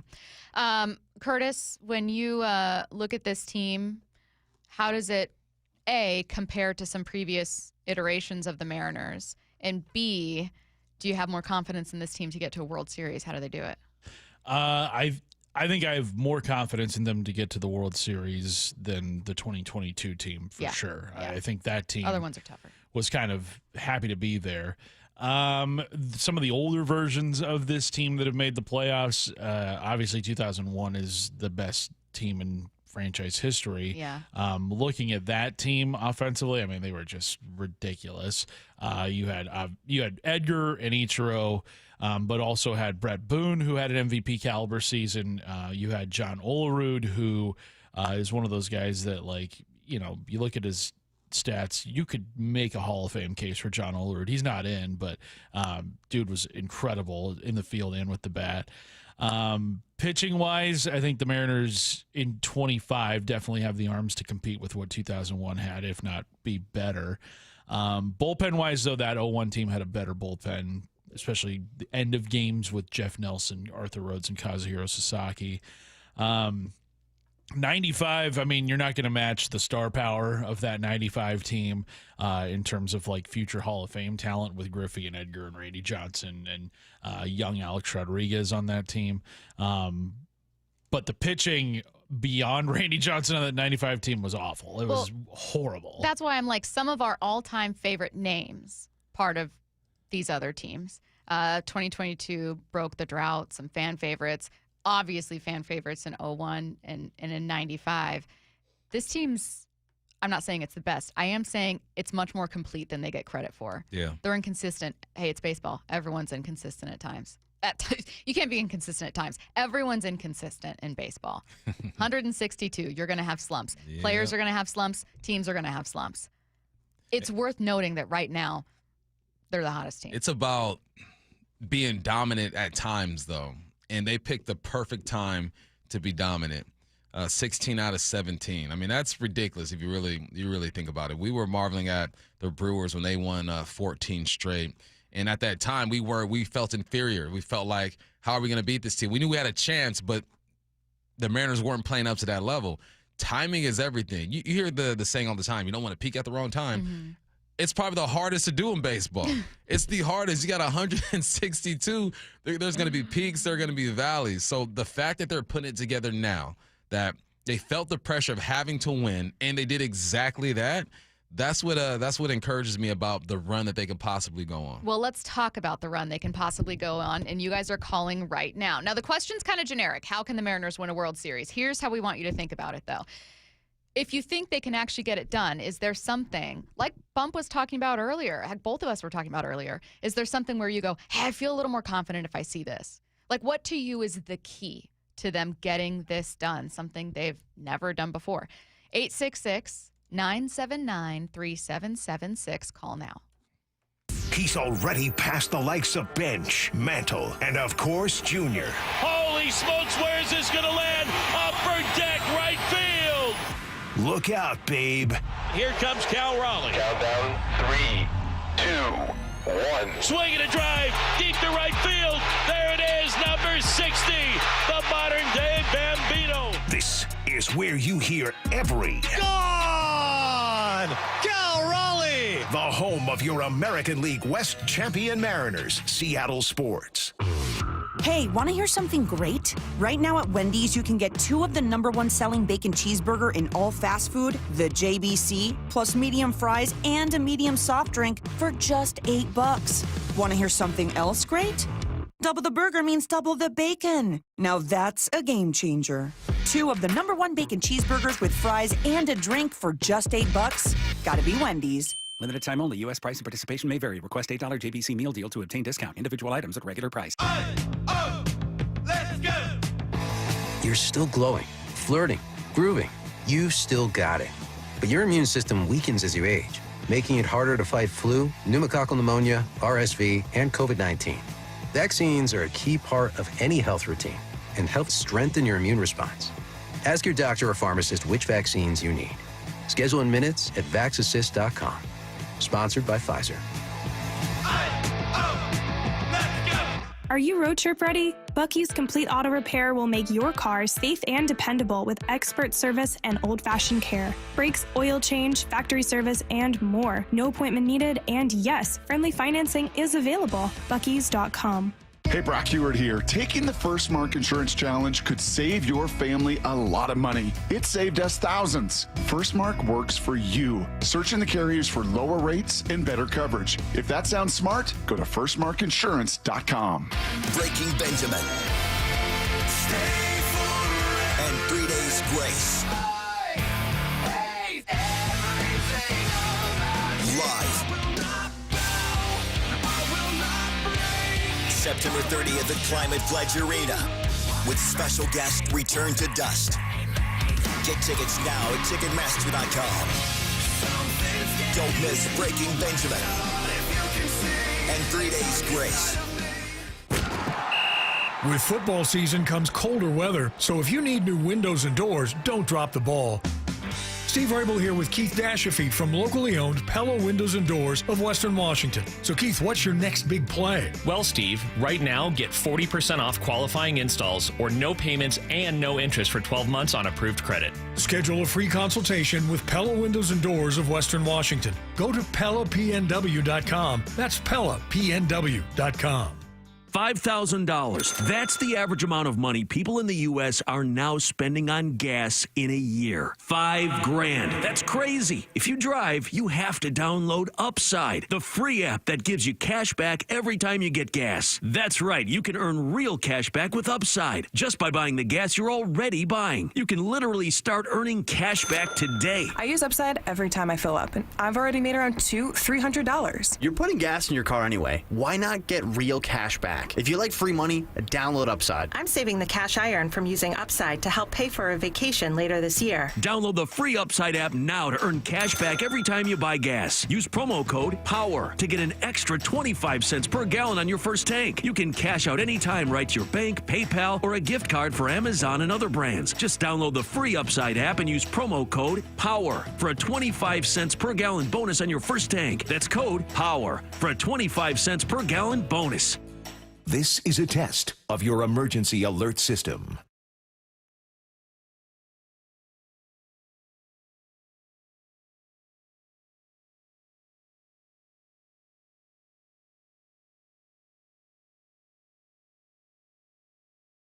Here's a tale of Becky. Didn't know what to do with new meds prescribed and no real cost clue. She squinted at prices, that can't be right. Then tapped GoodRx and saw the light. She can get a deal. Book telehealth if she feels. Learn about those meds without any stress. That one little app does all the rest. Even my horse downloaded it. Dang, save time and money on prescriptions. Check GoodRx. GoodRx is not insurance. What was that? That is business phone bliss with the Ooma Cloud Phone System. It handles all our voice, video, and messaging needs. You sound very... Calm? I am. Ooma has everything I need to run my business more efficiently, like virtual receptionist, call routing, and video conferencing. And it starts at just $19.95 per month per user, plus taxes and fees. Ooma. Nice. Find your business calm at ooma.com/radio. This is Seattle Sports. Streaming through the Seattle Sports app. KIRO AM Seattle. KIRO FM HD2 Tacoma. Home of the Seahawks, Mariners, and everything Seattle sports. Seattle Sports Snapshot. The Mariners have clinched the AL West for the first time since 2001. Today they've got a chance to clinch the 2 seed with either a win or a Guardians loss. We could see that done before the game actually starts, since Cleveland faces the Tigers at 3:40. The Mariners close out that series against the Rockies at 6:40 with a pregame at 5:30, and the Seahawks are taking on the Cardinals for Thursday Night Football at 5:15 with a pregame show at 2 p.m. As always, download the Seattle Sports app to find both broadcasts.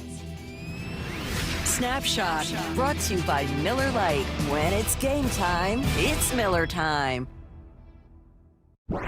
From the Quantum Fiber Studio, this is Bump and Stacy on Seattle Sports. Streaming through the Seattle Sports app and at seattlesports.com. Now, here are your hosts, Michael Bumpus and Stacy Ross. Here we go now.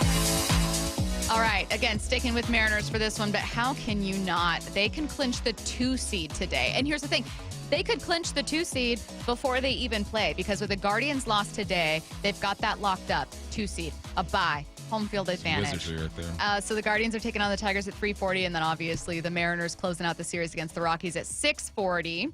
And then you've got Seahawks taking on the Cardinals for Thursday Night Football. Oh, my God. We're going to talk Seahawks coming up at 1 with Bob Condotta, NFL headlines in just a little bit. Right now, though, let's talk a World Series. I feel so crazy saying that, but everything can be hypothetical right now. It's real. Well, and it's a real look, possibility. if any other city had a team that was a 2 seed in the playoffs, they'd be going, well, all right, how do you win 2 series and get to a World Series? How do you get it done? Just get it done.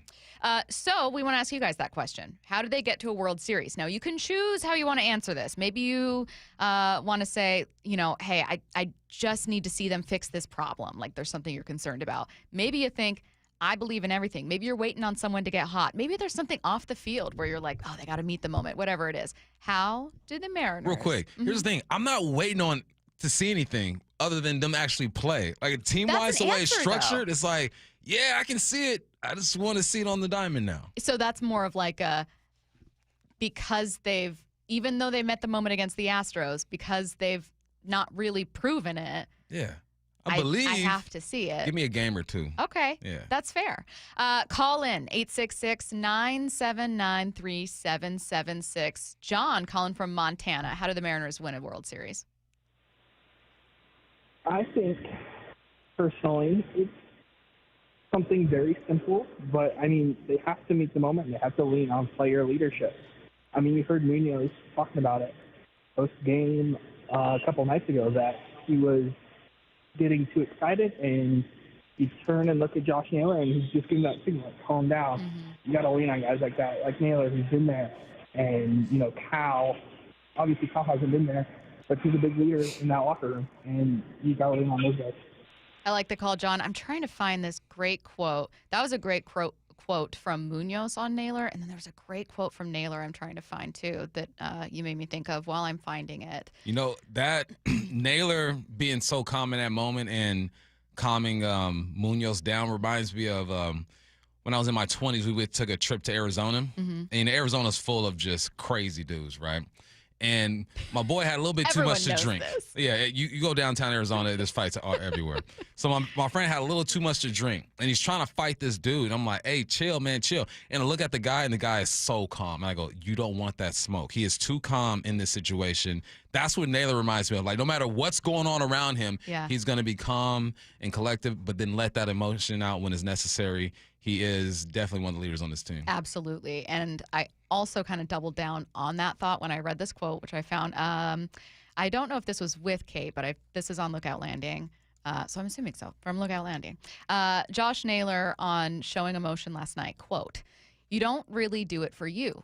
You do it for your family, your friends, your loved ones, then your teammates, coaches, and the fans. There's so much that goes into it. I feel like that's why I showed a little bit of emotion there." And I kept thinking about how there's like a selflessness that a team has to have. And even though baseball is an individual sport in so many ways, when you think too much about meeting the moment, you end up pressing. And again, I'm saying this based only on what I've heard from players. I've never played, obviously.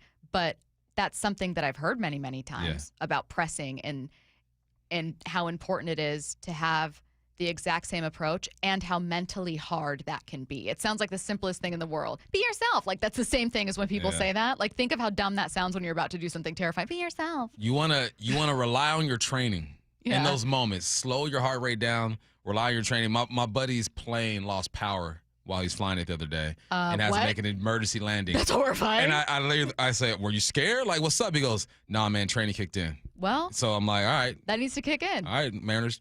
That's what we need. Training kick in. And Josh's Naylor's, we're on first name basis, me and Josh, tight friends. Josh Naylor's quote was really insightful because I think there's a selflessness and a teamwork mentality inherent to that, where you go, I don't have to save this team right now. I just need to do my job. Yeah. And I thought that was really, really insightful. Good call, John. Let's go to Leon calling from Everett. How do the Mariners get to a World Series? Definitely just they continue doing what they're doing. I actually called you guys on Friday and told you guys before the Houston series it's a team of destiny, and I still believe that. I think we've shown all the pieces are coming together. We're not letting the moment get too big on us. We're rising to the challenge, and it's the time. The one thing that worries me a little bit is our middle relief guys can just step up a little, keep it a little tighter when we get that lead. To move to our closers. So that's how we can do it. Leon, I think you're right. I know Bump and Curtis have talked about that a lot, whether it's Vargas, a couple other guys, of like who could be the bridge to get you to Brash, to Munoz. You've liked Bizzardo and Spire. You've talked about them before, but there's a couple question marks in there where if you end up having a shorter outing from one of your starters, you know, at times they perform, but at other times you've been really worried. It's got to be Vargas, right? Because when Bizzardo you're looking has at, shown, like, I hope this guy steps up. Spire has shown that he can do it. Vargas has had his moments too. He wasn't even a guarantee to be on this roster to start the season, right? He was like a surprise. But I think if there is someone you're looking at and you're asking them to outperform expectations consistently, it has to be Vargas. How do the Mariners win a World Series? Robert in Issaquah, what do you think? How does Mariners win a World Series? That is like I'm in dreamland. I never thought in my 53 years I'd be talking about this. I felt silly asking. I just, I really wish my older sister was here because she was the biggest Mariners fan ever. So, family members who are not gone, are gone. And they are definitely, I just wish that they were here. How do the Mariners win? It has to be pitching. Really and truthfully, we saw an example of that when we played the Phillies. They crushed us. They smothered us because they are an elite team that has pitching and hitting. Now, Mariners kind of woke up from that, like, whoa, we are not that bad of a team. We are not going to let these National League teams push us around like that any longer. So first, we got to accomplish something. Let's beat the Astros. Boom, we swept them. All right, now let's do something else. Let's win the ALS. We did that. Boom. Now it's time to stand up and say, pitching, keep on doing what you're doing. Julio Rodriguez, maintain that fire. We got this. I really think that it's going to come down to pitching to win this. Thank you for taking my call, you guys. Thanks, Robert. Bump, is that kind of where you settle on? You're like, I think it ultimately comes down to the identity that, frankly, Jerry and Justin set out to establish, one of a pitching forward team. Yeah, that was Robert, right? And so who that was? I think that's great because he mentions the Philly deal. And that road trip, they won 2 games, right? One against Baltimore, one against the Mets, and then lost to Philly, and then had a series against the A's where he squeaked that one out. I like that portion of the season because it's like do or die. You're getting into August. You're on a road trip. You haven't been playing great on the road. You play against an elite team, and you feel what it's like to be down and to have to compete with a team that maybe at that time, man for man, you just couldn't at that moment. So I think it's important that teams go through that, and the timing of going through that is important as well. Like if you get beat up early in the season in April, yeah, you want to get off to a good start, but you're like, don't worry, there's time, right? But you get into August, and you're on the East Coast trip, and Baltimore gets the best of you, and they're not really a good team. Philly gets you as well. You got to look in the mirror and check yourself. So, yes, I'm with them when it comes to that. I'm with them when it comes to pitching. The bats, I think you can rely on. Lines open, 866-979-3776. How do the Mariners win a World Series? Let's go to Austin, who's calling from Vegas. Austin, what do you think? Yeah, I think the best thing that the Mariners can do to really establish themselves and win the World Series is having our great players step up and do, what legendary players do and really show out in the playoffs. Guys like Cal and Julio, this is their opportunity here to really set themselves apart from the rest of the pack in the league and really show what they can do to be true Seattle Mariners, true to the blue, and finally establish the, Seattle sports history and get themselves in the history books. And that's what happens in all sports. Those guys show out in the playoffs, and that's how you win. Your big names play big games at the big moments. And I think that's exactly what we need to do. Seeing lots from them, seeing lots from Brian Wu and Andres Munoz just closing out games in the best possible way. Thanks for the call, Austin. Big names playing big games. Bars. Bars from Austin. I was thinking of the pressure that some of those big names have faced from other teams. You know this, obviously growing up having watched the Dodgers, that for the longest time Clayton Kershaw was facing this kind of idea of like, oh, he collapses in the postseason. Outside of baseball, obviously Peyton Manning carried that for a little while.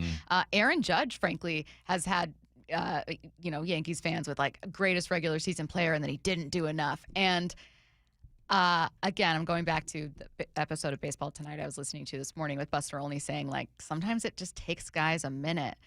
I think Austin's right in that we're all kind of looking at Julio to come up big, to your trade deadline acquisitions, including from last year, Randy Rosarena, to be playoff Randy at Cal.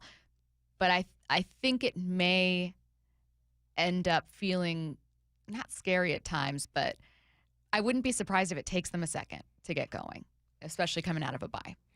Yeah, it's there's such a rhythm to things. I know baseball isn't like a lot of rhythm, but I was who was I listening to the other day?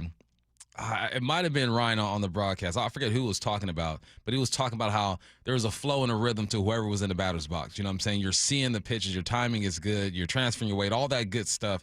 And you would assume that some of that is lost sometimes when you have that break, because Arenado is doing BP and it's just different. The intensity isn't there. But it can also help as well. I always use golf as an example. You don't play for a couple weeks, and all of a sudden your swing feels better because your mind is different, your body feels different. So I'm hoping that's what it is for these guys, because a perfect example of batters taking pressure off each other is just the first inning. Like home run, back-to-back, Plunk gets out there. They're swinging freely because someone set the tone, and now they're saying, okay, I don't have to come up with a big play or a big hit. Let's just play some ball. So there's some things that can help and hurt if there is a break. Yeah. Aaron calling from Vancouver. How do the Mariners win a World Series? Okay, so what you guys are really asking is how do we win the whole bleeping thing? It's a cool cow. Yep. Thank you for censoring yourself. You bet. I know. I don't want to get you guys fined. You play with confidence and swagger. I mean, like I was telling Curtis, I've been around, and I remember the 2001 season, and we get to the first round and just throw up a dud. And I got to be honest, I've got a little bit of that hesitation. You know, kind of like you were saying, like I want to see, okay, once we get to the postseason, you know, don't just fall off the earth. But I feel like this team has some of that swagger. You know what I mean? They've got the confidence that could hopefully help and make a difference. Mm-hmm. Thanks, Aaron. Bump, what was like when you were in college? What was maybe the most, I don't want to say intimidating environment, but like a lopsided game, high pressure environment that you remember walking into? It man, easy. It's Auburn. Okay. Going down to Bama, yeah. What was it like trying to control your mindset going into that? Here's the thing, man. I think this is where these players are. Okay. Like Stacy, when I tell you this, I'll take your word for it. This is real. Yeah. I felt like nobody could mess with me when I was on the football field. Thank you also for censoring yourself. Like nobody. You and Aaron are on a roll. I don't care who you are, how big you are, how fast you are, and it was because I knew the work that I put in. Yeah. And I've already done it. I've already performed at a high level. You know, so going into that environment, like I remember looking around 100,000 and loving it. Boo! I'm looking at the crowd like, yeah, boo, let's go. That's where I think these guys are right now. Okay. There's a swagger and a confidence that I saw during this game, post-game, that I've never seen with this group before. They are thinking we can go anywhere and do anything. And I think that is one of the most important things because we know physically they can do it. It's really what's between the ears. Can you calm yourself down, play with some swag and some confidence, and execute? We've seen them press before because we've seen players in every team press before in big moments. It's a very natural human reaction. But do you think sometimes that, like, someone like, let's say me, who's been a fan, an analyst, a reporter, I've never played, I'm so used to viewing games and viewing situations from this bird's eye view that maybe we project some of the the anxiousness we feel onto how players must be feeling. Mm-hmm. Yeah. Like I'm worried, let's say I'm, Trisha in SeaTac. I'm worried about losing this game because I've wanted this so badly and these teams intimidate me and God, are our players good enough? Because you have an emotional investment in really wanting your team, that some of that might be projected on players who aren't feeling it. For sure. And because you have no control over the situation. That's why I'm sitting here, getting lit up the first segment because I'm like, man, I'm just nervous. Like, I got to see Totally. it. Like, I want to see it. Like, if I were on the team in the organization, swag would be different. I'm like, man, we got this. Yeah. Come on now. But because we're on the outside looking in and we look at history differently the way that they do, there's going to be, some insecurities there. You get a touchdown against Auburn? I didn't, but I made some plays. Nice. Okay. No, they whooped our butt, though. Don't tell that ending. Let's go to Brandon calling from Maple Valley. How did the Mariners win a World Series? Hey, good morning, guys. Long-time listener. Thank you for taking my call. Yeah. So just I want to preface this conversation with I'm born and raised in New York City, so I was a Yankee fan the majority of my life, moved out here, married a woman from Washington, and moved out here 10 years ago, and always loved the vibe out here and became a Mariners fan, became a Seahawks fan, so on and so forth. I think right now what's happening with the Mariners and what you're seeing is twofold. The first thing is the leadership. I don't believe that the leadership, beginning with Scott Service, showed itself last year or the year before. I think that Wilson has given them a quiet leadership and allowed the players that are in the clubhouse, including Suarez and including Naylor, who they obviously picked up at the trade deadline. These guys have all added to a calm, like you mentioned. They've allowed these players to dictate the game, to dictate the vibe in the clubhouse, and to make sure they understand that what they do every day is dictated by them. It's not dictated by the media. It's not dictated by the press. So that's the first thing. The second thing, I've never seen any World Series or any championship, for that matter, won without good pitching. Yep. And I think the only thing that can hold them back at this point is that middle relief. I think that middle relief is thin. It's shown itself to be acceptable during this run that we've had, which has been incredible. But I think that we are a little bit thin on the middle relief, and that, I think, is the only thing right now holding them back. If you take them and you put them up against every other team that's going to be in the playoffs, I think we're as good as anybody else out there. I think they just need to stay in their lane and continue to do what they're doing. And that swag that you talked about is everything when it comes down to games like this. If you walk into this game thinking that you can win, you're already halfway there. So I think that we're in a great position. I think that we're in a much better position than the rest of the media and the rest of the nation is giving us credit for. And, I think that Seattle is finally in for a really nice ride going through the rest of this month. Like the call, Brandon. Thank you. Brandon saying, when it comes down to it, I can't think of a World Series contender or a World Series team that didn't rely on great pitching. I immediately thought of the Texas Rangers, who the story the entire year was, oh my God, look at all the money they spent on these amazing free agent additions. Look at how great this offense is.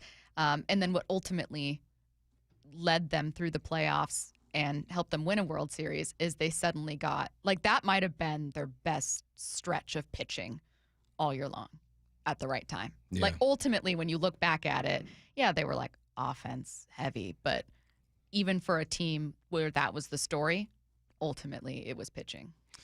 Yeah, it's I think there's a common theme when I listen to the callers, I look at the text line, is that just meeting the moment, right? And that's part of timing. And I like what that caller said was that part of it is just being on the field and believing that you can get it done. There's always doubt. I played teams to where individually I felt like I was good, but collectively as a team, I'm like, yeah, we're probably outnumbered with this one. A lot of things are going to have to go right for us to win this ball game. That's not where the Mariners are. They're stepping on the diamond every single night and saying, yeah, we are good enough to get this done. And I think that goes such a long way. These are professionals. Physically, they can do it. You don't get into the playoffs.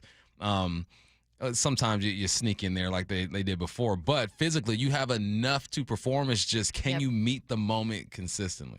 All right, we're going to try to get through as many callers as we can here. Matt, who's been on hold the longest? Zach in Auburn. Okay, let's go to Zach in Auburn. Zach, how do the Mariners win a World Series? Good afternoon, Bum and Stacy, and thanks for taking my call. Really excited just to talk with you guys. First of all, I was able to go to the game last night with my brother, and I'm still on cloud 9 and today. I've been listening to the radio most of the day and just being super hyped about the Mariners going forward. One thing I'd like to mention, how do we win a World Series, is staying healthy, especially. I love the calls about pitching, but I'm thinking staying healthy, especially in our infield. We have Riley that can cover first base, but I'd hate to see something happen where we're bringing in Rivas, very little experience, and offensively maybe we're a step behind with Cole Young, Rivas, etc.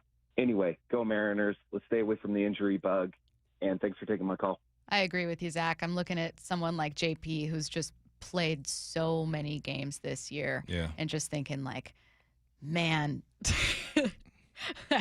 Can you hold up? And that's kind of where that bye, I understand the knocks on a bye week. Yeah. You know, our guy's going to get cold or whatever. But in addition to, you look at someone like JP and you think, like, this man deserves some days. Nothing like Julio's getting been healthy. an everyday guy. Yeah, imagine the massages and Pilates and stretching they're going to do. There's good in the bye. Okay. Matt, who's next? Scott in Birch Bay. Scott in Birch Bay. How do the Mariners win a World Series? I'm going to fall in line and say pitching more than anything. I go specifically with pitching in the 6th and 7th inning. Right now, in their bullpen, you start looking at the roster. They really only have 12 pitchers worthy of being on a postseason roster. The next guy is Jackson or Legamine or somebody you certainly don't want pitching in a playoff game. So it's going to be really either the starting pitchers getting through 6 and then getting to those better pitchers at the back of the bullpen, or somebody in the middle there doing a little more, because just having the 3-4 guys that they can really count on in the bullpen is probably the biggest danger. Yeah. And if they can do that well, they got a really good chance to go a long way. Thanks, Scott. Yeah, Bump.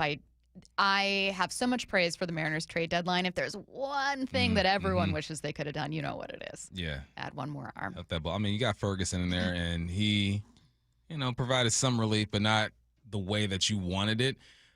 So if there's any pressure, I think from the bullpen, Vargas will probably feel it the most, because you look around your roster and your team, you realize where you are as far as the hierarchy and performance-wise. Steven from Coeur d'Alene, how do the Mariners win a World Series?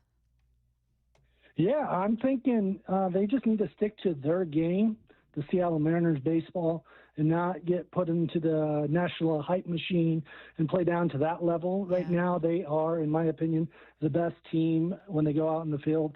Pitching has been strong. Let's face it, 16 out of the last 17 games. That's ridiculous. And just excited to see where they're going to take it. Let's get a bye. Let's get there.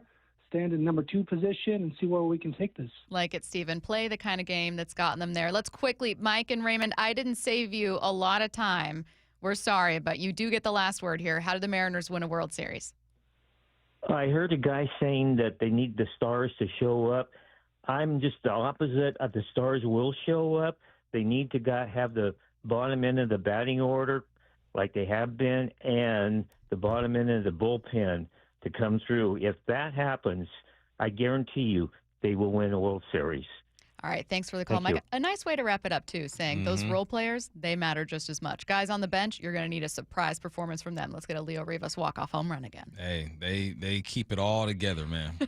The Seahawks take on the Cardinals for Thursday night football. Coverage begins at 2 p.m. on 710 and the Seattle Sports app. Kickoff at 5:15 p.m. You can also catch the Mariners-Rockies series finale tonight on the Seattle Sports app, AM 770 and on 98.9 FM. Pregame's at 5:30 p.m., first pitch at 6:40. As always, keep it simple and download the Seattle Sports app to find both broadcasts. Looking around the NFL, coming your way next. Everybody on their feet. It's another massive night for Seattle sports. Here comes Cal Raleigh. The Seahawks are in Arizona for Thursday night football at 5:15. And at T-Mobile Park, the AL West champion Mariners are looking to shore up a first-round playoff bye with a win over the Rockies at 6:40. The old option. Hawks and Cardinals, Mariners and Rockies, all in one place, all at your fingertips. If anybody had a doubt, don't. All free on the Seattle Sports app. What's up? It's Michael Bumpus for Silver Reef Casino. If you're looking for something to do this weekend or even during the week, man, you hop on I-5, you go north, get off exit 216, and you will find Silver Reef Casino. I've done it. It's an easy drive. They have great rooms. They're spacious, and they have free Wi-Fi.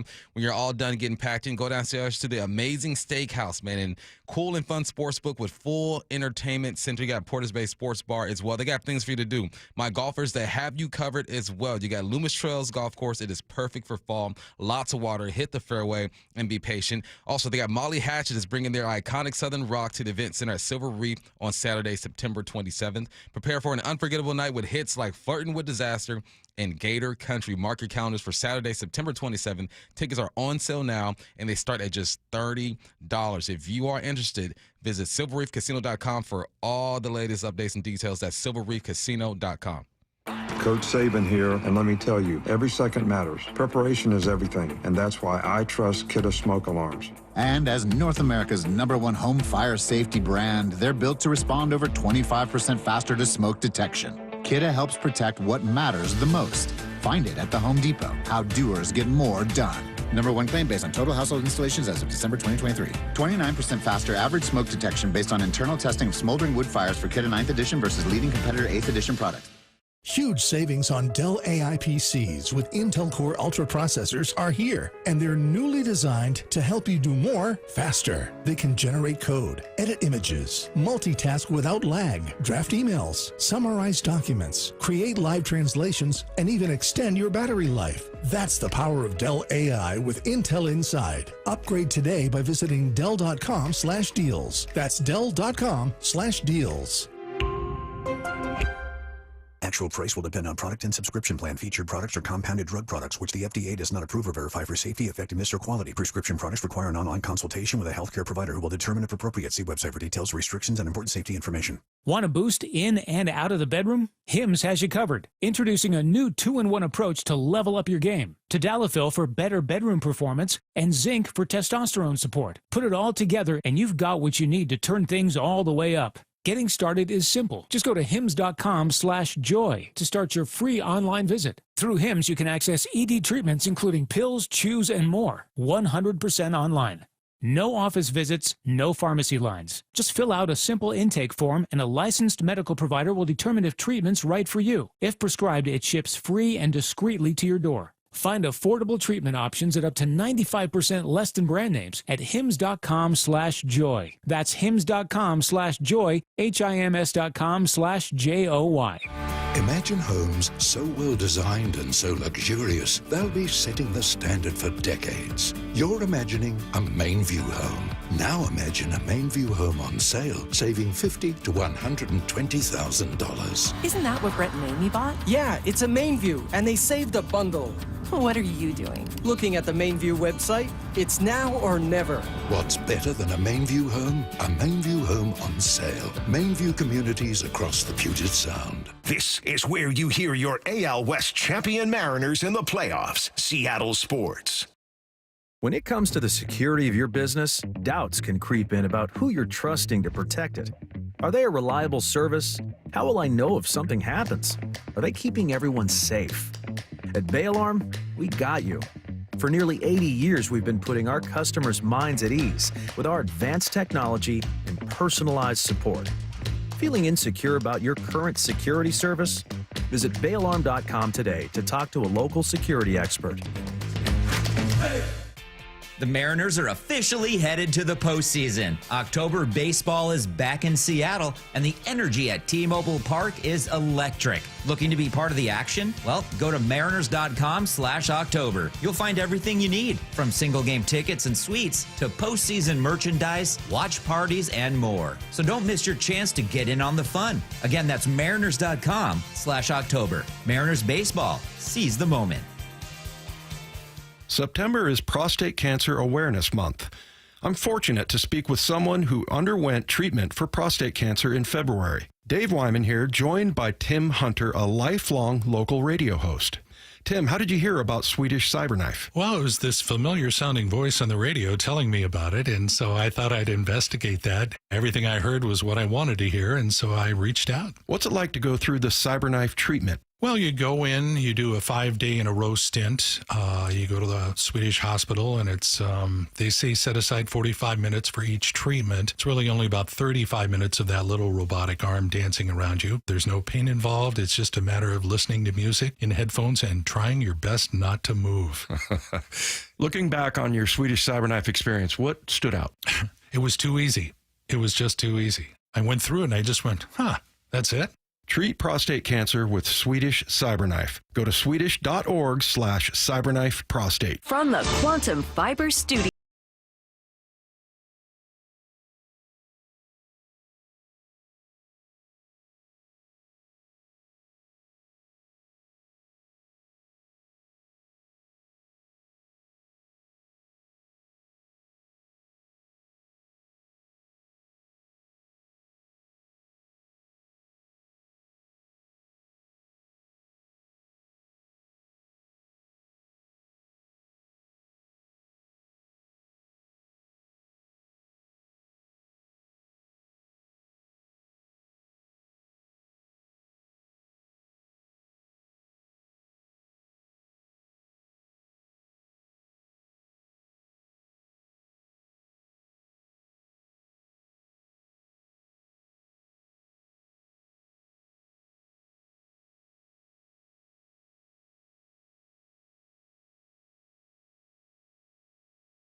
Open gym like at a Bally's, or I don't even have Bally's anymore, 24-hour fitness or something like that, and it's a 5-on-5, and you get the ball and they let you shoot because they think you're not gonna make it. You know, I'm like, oh, you're good, you're good.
finding someone who just goes and does what Nick Bosa does, that's not very feasible. But we'll see what's out there at the appropriate time. But right now, we're going to rely on the guys we have, and we believe in our group. I'll say this, Bump. If I worked in sports radio in San Francisco, I think I'd probably be calling for that team to make a trade or saying, like, oh, I'd love to see them do it, because you're still very much in a window. And when you look at some of your skill position players, you wonder if it's starting to close. You're kind of like a sexy pick to make the Super Bowl this year, not because you don't have a good roster, but you've had horrible injury luck and the Rams are looking good. But San Francisco is heavily favored to take that second spot, if not the first. This is Lynch's main objective every single year, is to improve the personnel on his team.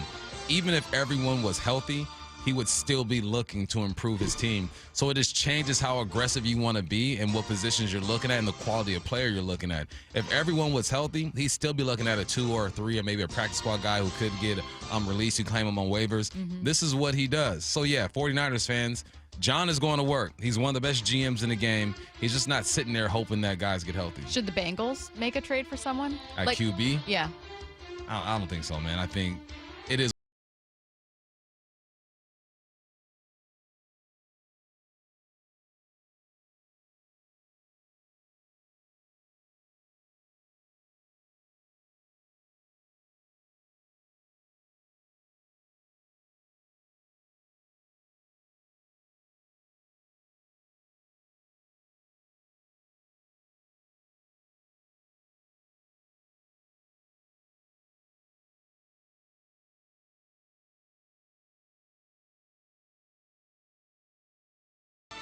Yeah, I think they should. I think they probably will. In the wake of Tom Brady's Fox career getting called into question, people want to know how much information is actually shared in production meetings. Greg Olson told Pardon My Take that most coaches don't actually share much. There are some coaches where we know going into the meeting, we only have to talk to them. They're going to be very forthright. They're going to be very honest. They're going to tell us exactly where the matchups are, exactly what the thought processes are. Here's how we're going to handle the game. Expect more pass, expect more heavy person, whatever it is, they're going to tell us. And they know over years of doing this now that there's a level of trust that it's sacred and that it doesn't go any further. And then obviously it's not going to be shared with anyone outside of the call. And it just helps us do our job, injuries and starting lineups and whatnot. There are some teams and some coaches who tell you nothing. And it's not personal. It's their style. It's their nature. And they don't offer up anything outside of very coach speak. It almost is more like a press conference, right? We got to protect the ball. We've got to do a better job on third down. We got to play hard. The other team is so good. This is a huge challenge. And then you hang up and you say, I could have gotten that from their press conference. This is going to sound like a dumb question, but I'm just going to ask it anyway. Is there substantially more information that Tom Brady, the broadcaster, could learn from these production meetings that Tom Brady, the 22-year-old NFL vet, couldn't learn watching the teams himself? Just what Greg said, it depends on the coach. But in Tom Brady's case, most coaches, if not all of them, are going to give him the generic answers. You go ahead and find it for yourself. As an analyst and a color guy, what I do is I just watch a whole bunch of film, right, on the offense, on the defense, on the opponents, and then I ask questions that either that affirm what I'm seeing. Like, all right, yeah, affirmation. Is this what I'm seeing? This is what I'm doing? And they'll tell you yes or no, but they're not going to tell you the why sometimes. Yeah. There are some coaches that I sit down with, will just tell me everything because they trust me. I don't work for another school. I do NFL stuff. Like, they're not worried about me going and leaking it all. And then there's some off the records too. You pull a coach to the side, like, hey, coach, off the record, what are you seeing here? Okay. And then they'll tell you even more because you're not gonna attach them to it. You're gonna say it in a way that keeps things safe and sacred. That to me is the stuff. If I wonder, you can't get it from watching film. That to me is where I think maybe the sticking point is. The thought process. Yeah, why for people are you doing going. This? Yeah. All right, we are talking Seahawks with Seattle Times' Bob Condotta coming up in about 20 minutes. Before we get to that, everything we learned from Jerry Dipoto's interview with Shannon Dreyer last night. Mariners looking to wrap it up. The 1-2, swing and a miss. The Seattle Mariners are champions in the American League West. Sports. The champagne is flowing now. We're not done yet, but tonight we celebrate. Let's go! Second hurdle, now get to that number 2 seed. Your home for baseball's postseason and your American League West champion Mariners. He's competing, and we'll keep going. Seattle Sports on 710 and the Seattle Sports app. The journey just continues.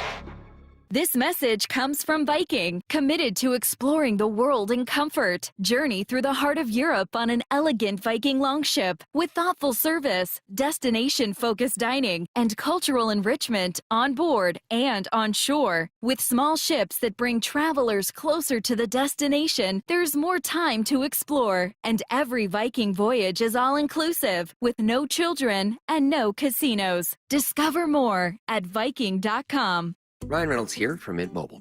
I don't know if you knew this, but anyone can get the same premium wireless for $15 a month plan that I've been enjoying. It's not just for celebrities. So do like I did and have one of your assistants switch you to Mint Mobile today.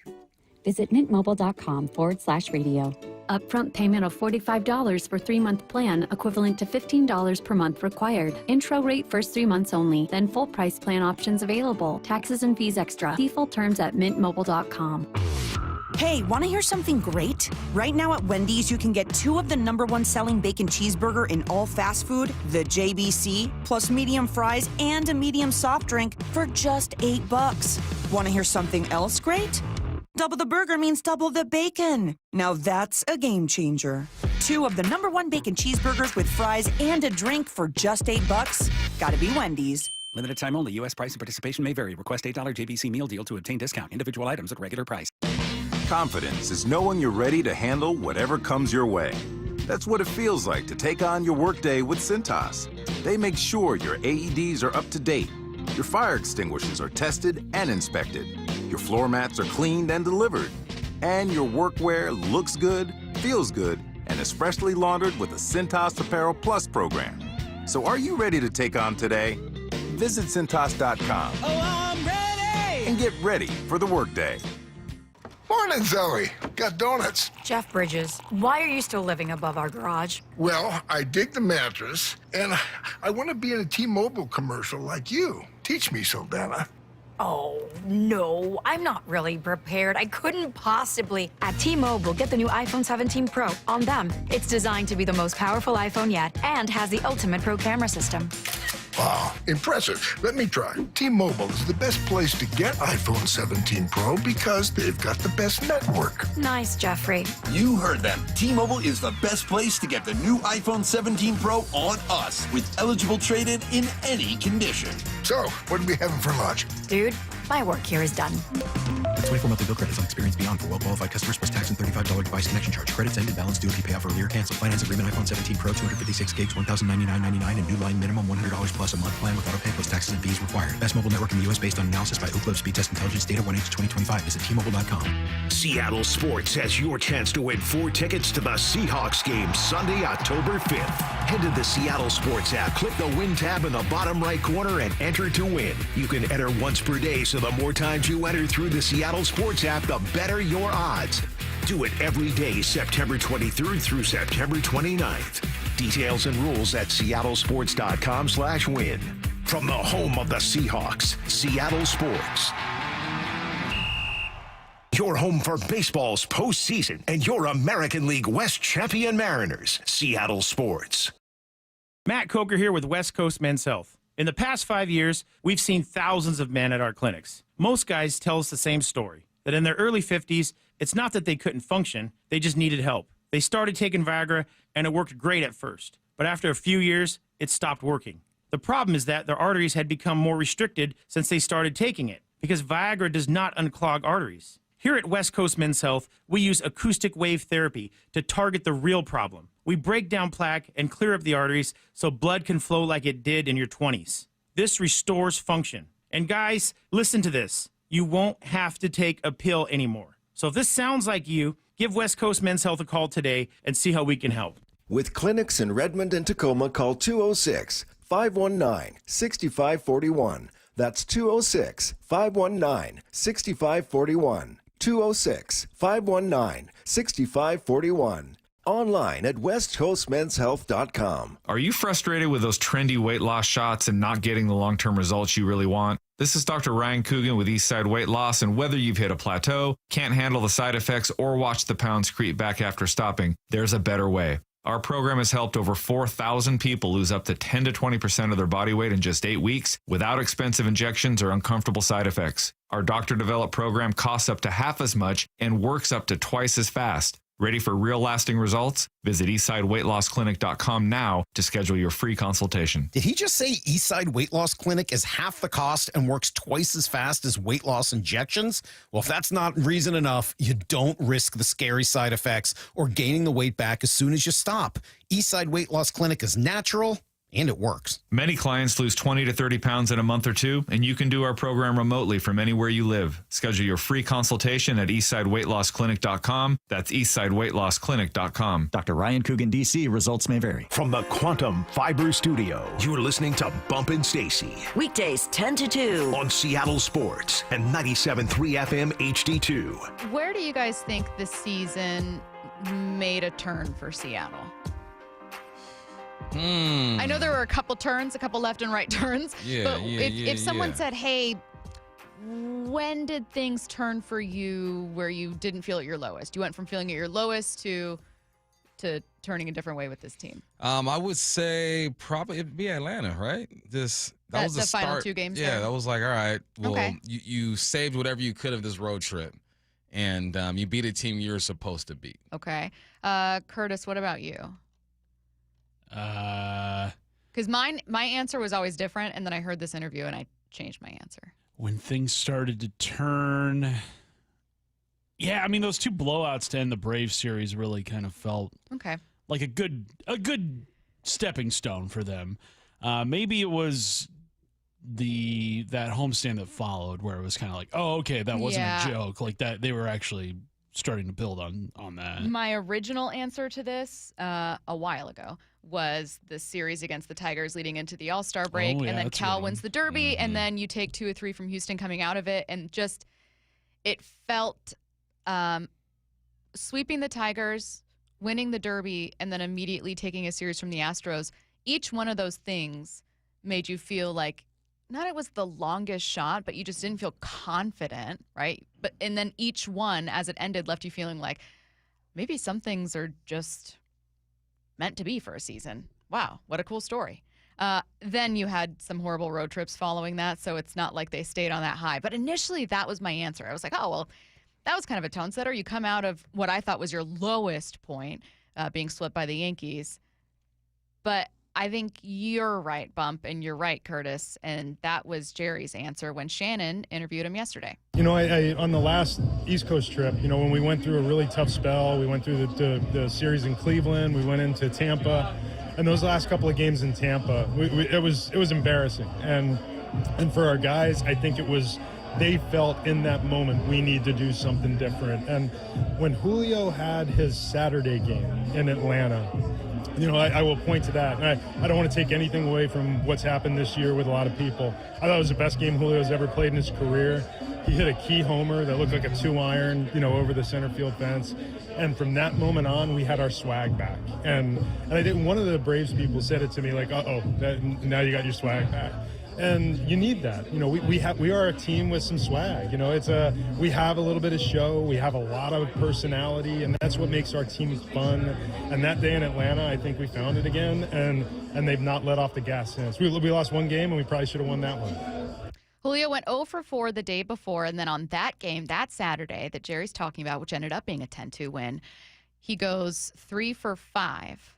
4 runs batted in, 2 homers in that game. He mentions thinking it was like maybe his best game, and just kind of setting the tone. I thought it was interesting that in a year where we focus so much very fairly on Cal, or where we're talking about pitching a ton heading into the playoffs, I thought it was very interesting to hear from a president of baseball ops say, I kind of pinpoint this moment, and it's one player in particular that kind of maybe kickstarted things. And it's fitting that it's Julio because of all the expectation that he has. People expect Julio to be the driving force, at least to start the season. It's clearly Cal this year, right? Historical season. But people expected Julio to be the driving force and to lead the charge. And that's what he did. That's why I thought it was so important. I've said this before, man. For him against Hunter Brown, just to throw the first punch. Yeah. It's like, let's see 44 do it. We know we can rely on 2-9. Like 44 has to throw the first punch. And he did exactly that. But, yeah, when you beat down a team, I don't care who you are, 10-2, 18-2, finish a road trip to where, you felt like you were in it with Cleveland, 5-4 loss, 4-3 loss. Tampa Bay smacks you 10-2, and you're close 6-5, and a loss 9-4. You needed to turn a corner, right? Not just have the blinker on, but turn the corner. And that was it. And I love what he said. He goes, man, then we win a bunch, we lose one game. Probably should have won that game too. It sounds like Dipoto has the same swag that these players have. Mm-hmm. And I think that that's important because it starts at the top. And it's weird. It starts at the top as far as like building the team. Yeah. But the players are the ones that create the swag and the confidence. So now it started at the bottom with the players, the guys on the field, and it's making its way up through the whole organization. One listener said, so we're just going to ignore the Etsy witch? Look, the Etsy witch payment was made on the 5th. And this game was the following day. Shannon Dreyer obviously asked Jerry about Cal hitting 60. It didn't, Home runs. 60 home runs, not age 60. It didn't. And, my expectation, I will temper my expectations for next year. I won't hold them to this standard. But it's really hard. You expect it every day now. I had no doubt when he hit the first one tonight that he would hit the next one. He has that thing happening this year. It's just a special season. I said to him on the field, if he doesn't win the MVP, I don't know why they made the award. He's been that player for us in our league. He's done it every day. I think the most phenomenal of his statistics isn't the homers, it's not the RBI, it's not the fact that it's his plate appearances. He shows up every day and he plays. And I vote for Harry to get a catch day in, sometime in the next 4 days, but he's been a driver for us, and I think he always believed in the things we talked about, but in spring training he finally understood our vision in a different way. Sometimes things happen in sports that don't really make sense, and we remember for years and years and years and years. And I think that's what's happening right now with Cal Raleigh. And not only does everyone around him remain in awe of what they're seeing, reporters of what they're covering, but you look at Cal's interview, his press conference with reporters, his interview with Angie on the field. Mm-hmm. He looks flummoxed, completely at a loss for words for what's happening with his season. It's hard not to see that entire story as part of his MVP campaign. Yeah, I think that's what romanticizes it too, is the personality of Cal is not one of, and it's not even a bad thing, it's not one of Aaron Judge, extremely confident, I've done this before, I've been there, or a Juan Soto who's really out there, charismatic, laughing and having fun. All like Cal is such a reserved type of guy that I think you get more people who root for him than root against him because of that personality. Because a lot of people don't like the egos of athletes, and most athletes have that ego, and it's necessary for them to perform. With Cal, it feels like the complete opposite. He just kind of shows up and does his thing. So that can't help his case. In other ways, it could hurt his case as well because he's not as flamboyant. People don't really want to pay attention and respect it. We want to send one of you and 3 friends to watch the Seahawks' 50th season celebration game on October 5th. All you need to do is open the Seattle Sports app and click the Win tab to find out how. If you don't already have the app, just text the word app to 866-979-3776 and we'll send you a link to download. Enter daily to increase your chances to win. This contest runs through Monday, September 29th. Checking in on some Seahawks injury updates heading into Thursday Night Football. Coming up next on your home for the playoff-bound Mariners. Seattle Sports and the Seattle Sports app. Everybody on their feet. It's another massive night for Seattle sports. Here comes Cal Raleigh. The Seahawks are in Arizona for Thursday Night Football at 5:15.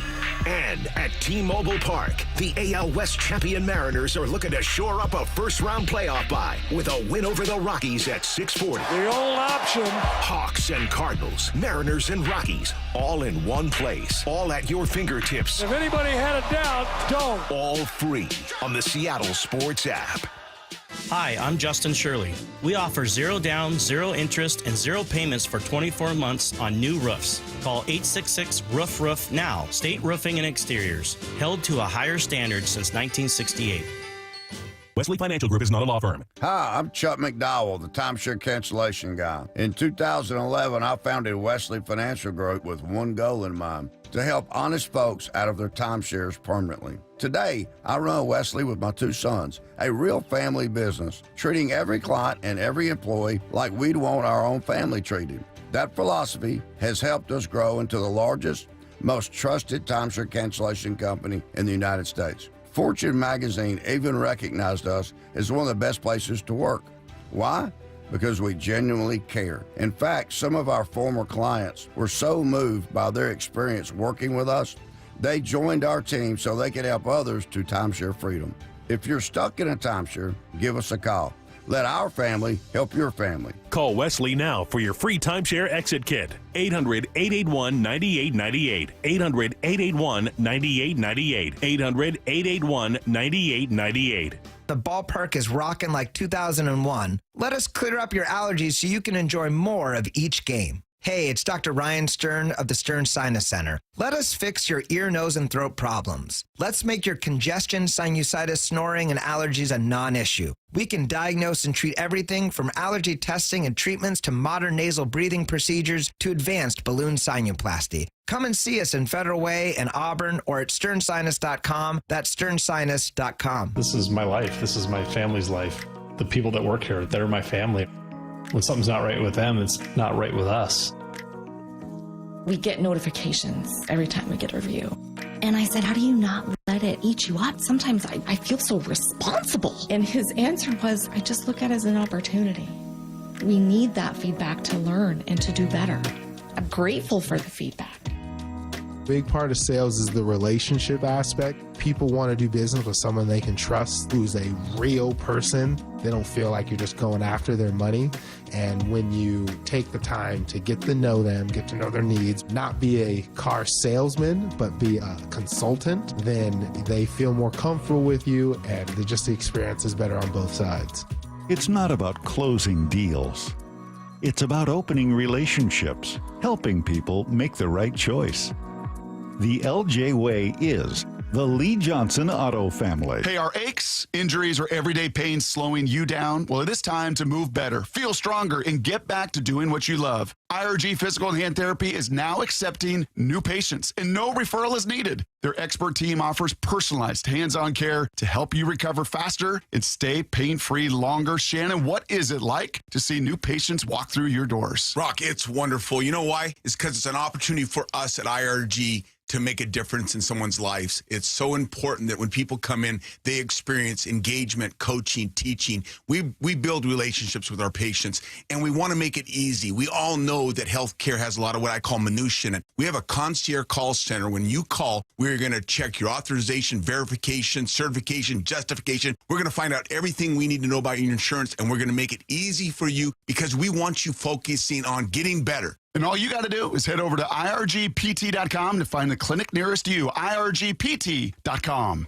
Morning, Zoe. Got donuts. Jeff Bridges, why are you still living above our garage? Well, I dig the mattress, and I want to be in a T-Mobile commercial like you. Teach me, Saldana. Oh, no, I'm not really prepared. I couldn't possibly. At T-Mobile, get the new iPhone 17 Pro. On them, it's designed to be the most powerful iPhone yet and has the ultimate pro camera system. Wow, impressive. Let me try. T-Mobile is the best place to get iPhone 17 Pro because they've got the best network. Nice, Jeffrey. You heard them. T-Mobile is the best place to get the new iPhone 17 Pro on us with eligible trade-in in any condition. So, what are we having for lunch? Dude, my work here is done. The 24 monthly bill credits on Experience Beyond for well-qualified customers plus tax and $35 device connection charge. Credits ended, balance due if you pay off earlier. Cancel finance agreement iPhone 17 Pro, 256 gigs, $1,099.99 and new line minimum $100 plus a month plan with auto pay plus taxes and fees required. Best mobile network in the U.S. based on analysis by Ookla Speed Test Intelligence data 1H2025. Visit T-Mobile.com. Open enrollment for Medicare is coming up. Are you ready? Herb Weisbaum, the consumer man here. Get organized early with a Medicare Jumpstart Toolkit from the Insurance Commissioner's Sheba program. Order your free copy today at insurance.wa.gov. Let's go! This is Seattle Sports. Streaming through the Seattle Sports app. KIRO AM Seattle. KIRO FM HD2 Tacoma. Home of the Seahawks, Mariners, and everything Seattle sports. This hour is brought to you by Mazda of Everett. Seattle Sports Snapshot. The Mariners have clinched the AL West for the first time since 2001. Today, they've got a chance to clinch the 2 seed with either a win or a Guardians loss. We could see that done before this game starts. Cleveland faces the Detroit Tigers at 3:40. The Mariners close out this series against the Rockies at 6:40 with a pregame at 5:30. Snapshot, brought to you by Miller Lite. When it's game time, it's Miller time. From the Quantum Fiber Studio, this is Bump and Stacy on Seattle Sports. Streaming through the Seattle Sports app and at seattlesports.com. Now, here are your hosts, Michael Bumpus and Stacy Ross. Here we go now. Seattle Times Bob Condotta joining us now on the Emerald Queen Casino Sportsbook Hotline ahead of prime time Thursday night football between the Arizona Cardinals and Seattle Seahawks. Bob, kind of a boring question to start you off with here, but the Seahawks were waiting on some important injury updates for Witherspoon, Julian Love, a couple other guys. What's the latest when it comes to this team's health heading into Thursday night? Yeah, well, the good news is Witherspoon and Love are off the injury report, so they're going to play tonight. The not so good news is that there's a couple of offensive linemen are questionable or out. Josh Jones is out, and that's a bigger deal than it might sound like because he's their backup at each tackle spot. He also can play guard. He's played a lot of guard in his NFL career, so he could help out there too. So it would be interesting to see, I guess, who they would go with as their backup tackle if they have to do that tonight. We'll get some practice squad elevation stuff around 1 maybe, and that might answer some questions about some other things. And then Anthony Bradford showed up as questionable on there with a back issue. So their offensive line it suddenly looks like it's maybe a little bit of some question marks there. A lot of the rest of it looks okay. Zach Charbonnet is questionable. He did practice yesterday as they listed him as full. Obviously on Thursday weeks they don't practice the way they normally do, so there's maybe a little bit of an asterisk to that, but that does seem to indicate he's at least kind of on the road to recovery in their eyes. But we'll see there too. If they elevate a running back, maybe that raises some more question about him. And then Nick Emenwari is still doubtful, so I don't think you're going to see him. My hunch would be that they'd hold him out of this game. They signed Anthony Bell to the 53, so they can play him in that third safety role for tonight, and give him and worry. Since they obviously now don't play until the following Sunday, so they get him another 10 or 11 days or whatever. So I would imagine they'll probably do that unless they really just feel comfortable with him and where he is. That's a lot, Bob. You coming in hot, man. That's a lot. Okay. Yeah, well, now we know everything. What do you expect the identity of this game? Because on paper it says it should be a low scoring game, right? 15 points and 17 points being given up by both teams. What do you expect? Well, Thursday night games are historically just incredibly weird, and you never know for sure what you're going to get out of them, and they tend to be games that the teams know each other. They did. The Cardinals have the same coach now for a couple of years, so they kind of know what they're going to do. And you always, Kyler Murray's been their quarterback now for a while, so you sort of know what he's going to do. So on these quick weeks, it tends to be that a lot of stuff doesn't necessarily change schematically. It's hard to put in a whole lot of new stuff. So you tend to get, it kind of comes down to much more of a mano stuff, it feels like, in a lot of the Thursday night games, which can sometimes make them hard to read that way. But I would agree with you. Yeah, on paper, that's sort of what you would expect. Arizona's offense has been a little bit scattershot. They kind of played the same schedule the Seahawks have, or a similar schedule anyway. Played a couple of the same teams, and haven't necessarily. I guess neither of them scored much against the 49ers, but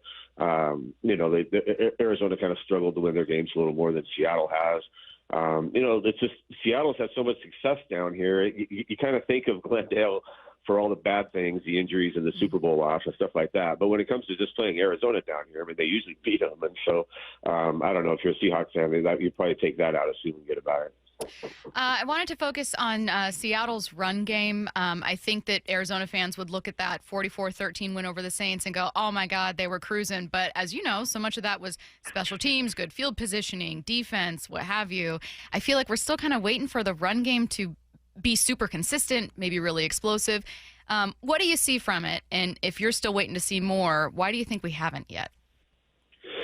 Yeah, last week to me is a little bit hard to read because they got the big lead so early, and that I think especially the second half. I don't know if I read much into stats or anything from that. They obviously didn't run it at all in the first half. It was just kind of odd that they didn't really need to. They were scoring anyway without it. They needed to get better for sure. What it feels like to me is that the outside zone stuff that we saw work really well, in training camp and the Chiefs preseason game, it feels like that hasn't really gotten on track yet. That's the part of the running game that's been a little bit more of the struggle. We saw it, I think, the second half against Pittsburgh, and like the Ken Walker the 3rd and 19 touchdown. We saw him get to the edge there and do some things. That's what they want to do with this running game, is be able to kind of stretch the field a little bit, let the running backs find holes and power through them. And I don't feel like that part of it has really gotten going a whole lot yet. And then I don't know that this is going to be the greatest running team between the tackles. I think they're still kind of growing there a little bit. They're young up the middle with who they're starting, at center and really both guard spots. And so I think kind of doing that between the tackles running, I don't know if that's going to be something they really want to completely hang their hat on trying to do. I think they need to get the outside zone part of it going a little bit better to really get the running game going the way they want it. Bob, have you spoken to or heard Harbaugh speak about just the success of special teams and how he feels they've been progressing over the past few weeks? I talked to him last week. I didn't talk to him this week at all. Again, the Thursday weeks are really hard for everybody, and we don't get a ton of interview time really. But I did talk to him last week after the George Holani play against Pittsburgh and things like that. And they had some struggles on special teams last year, especially with what's the most obvious part. What's interesting is analytically they were actually pretty good. They were pretty good in coverage and when they could return the ball and things like that, but they had some real obvious notable issues catching the ball and hanging on to it at times, which I think maybe colored the perception a little bit of the special teams unfairly. And they're obviously really good with their kickers, with Jason Myers and Michael Dixon. But what the dynamic that's changing in special teams this year is that kickoffs come up to the 35, and you're seeing a lot of national guys really writing about it now that you're through 3 weeks, and some trends are starting to emerge. Everybody's trying to kick your kickoff somewhere in that landing zone and make other teams have to field them and kind of create mistakes that way. And you saw the Seahawks do that against Pittsburgh. Last week, Torrey Horton, he's just a guy that they feel like, it's part of why they drafted him. He was good at returning kicks in college, and I think they really felt like after what happened last year with their return game, they wanted to get somebody there who could be good at that. And punt returning in particular in the NFL can be particularly tricky. So, that's a really good sign that you might have somebody there who could really become good at that for a while, because they just have had no stability there at all for a long time.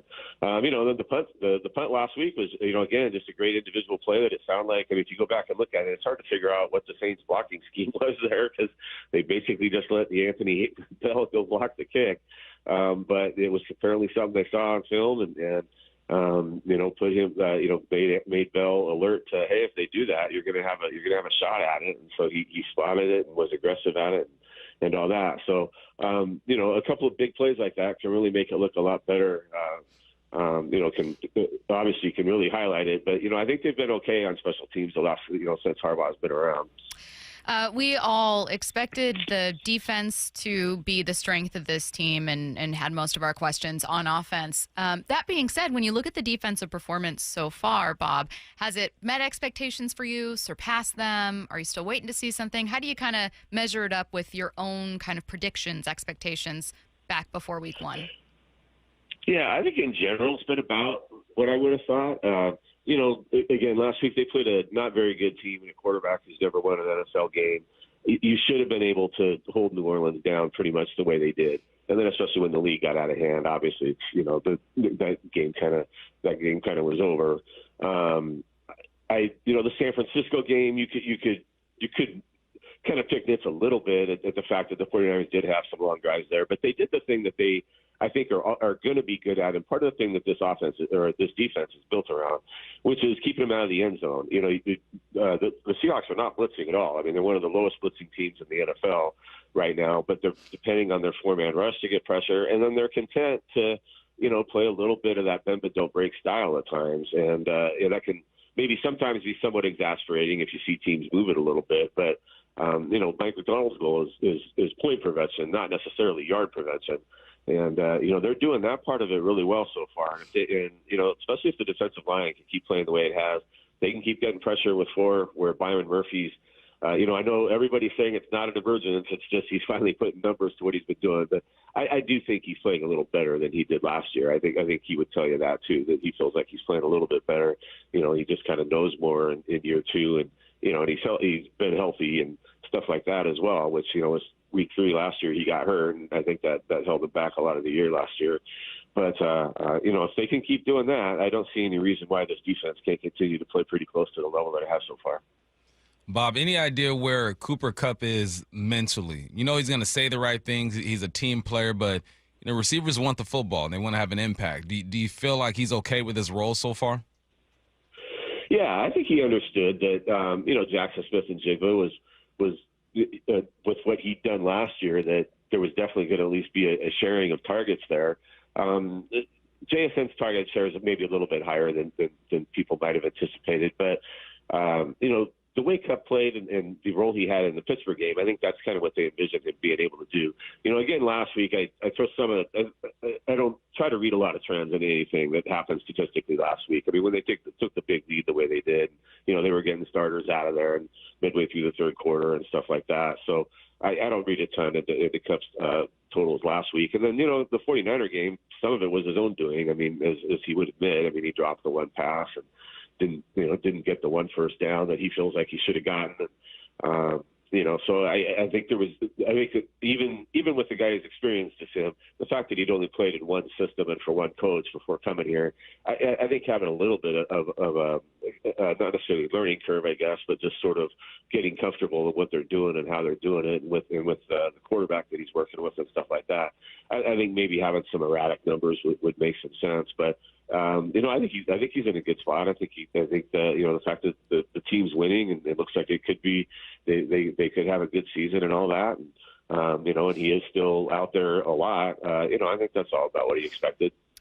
We obviously aren't going to see Robbie Oots in this one, who was placed on IR. I know we asked you about some injury questions specifically for tonight to start this interview, but just to follow up about Robbie, did Mike Macdonald say anything about after those 4 weeks? Whether he's expected to come back soon? Is this expected to last longer? What was the latest?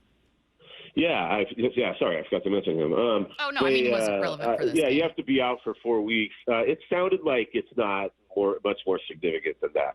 Okay. I think part of why they might have put him on the IR is they do have some, kind of roster issues right now. And so I think they thought it was close enough to 4 weeks that they went ahead and put him on IR.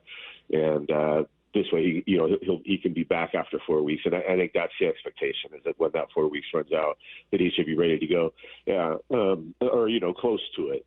And it'll be interesting to see. Robbie Oots has really played quite a bit, and not unexpected, but they did certainly live up to the whole we're going to bring the fullback back to the offense, and so it will be interesting to see if they do the same with Brady Russell.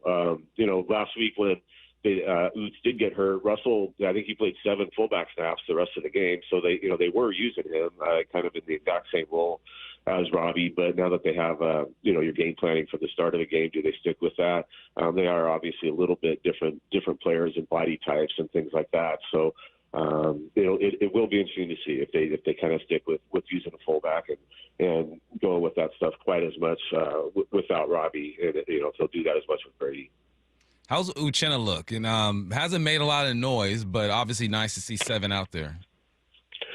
Yeah, for sure. Hasn't put up, hasn't gotten a sack yet, basically. So maybe haven't noticed him that way. Again, I think they got him out of there a little bit too last week. I think he only played 20 snaps against the Saints. So once they got the big lead, I think there was a little bit of, maybe in his case, get him out there some, but let's also go ahead and save him at this point for the games that are going to matter. So, I asked Aiden Dirty about him this week, and he just kind of said they feel like he's had some good plays, and he should get getting a little bit more comfortable with each week and playing a little bit more with each week. And that's an injury I guess I didn't mention either. Boye Mafe was on the injury report also, and so I don't know if that, the good news there could be that if he's slowed or limited in any way, hopefully this is a time when you could lean on him a lot more if need be. Make sure you're reading Bob's work at Seattle Times and seattletimes.com. Also great stuff on the Mariners clinching the AL West from last night as well from that crew. Thanks, Bob. Thanks, Bob. Okay, thanks a lot, you guys. Yep, bye. Have a good one. Let's get to 4 down territory. This is 4 down territory, going inside the game with former Seahawks and Coug wide receiver Michael Bumpus. First down, what shows the Hawks have been stubborn with the run game? They are being stubborn. It's not having the success that you want, but they're not giving up on it. They're averaging 3.3 yards per attempt. That's 29th in the NFL.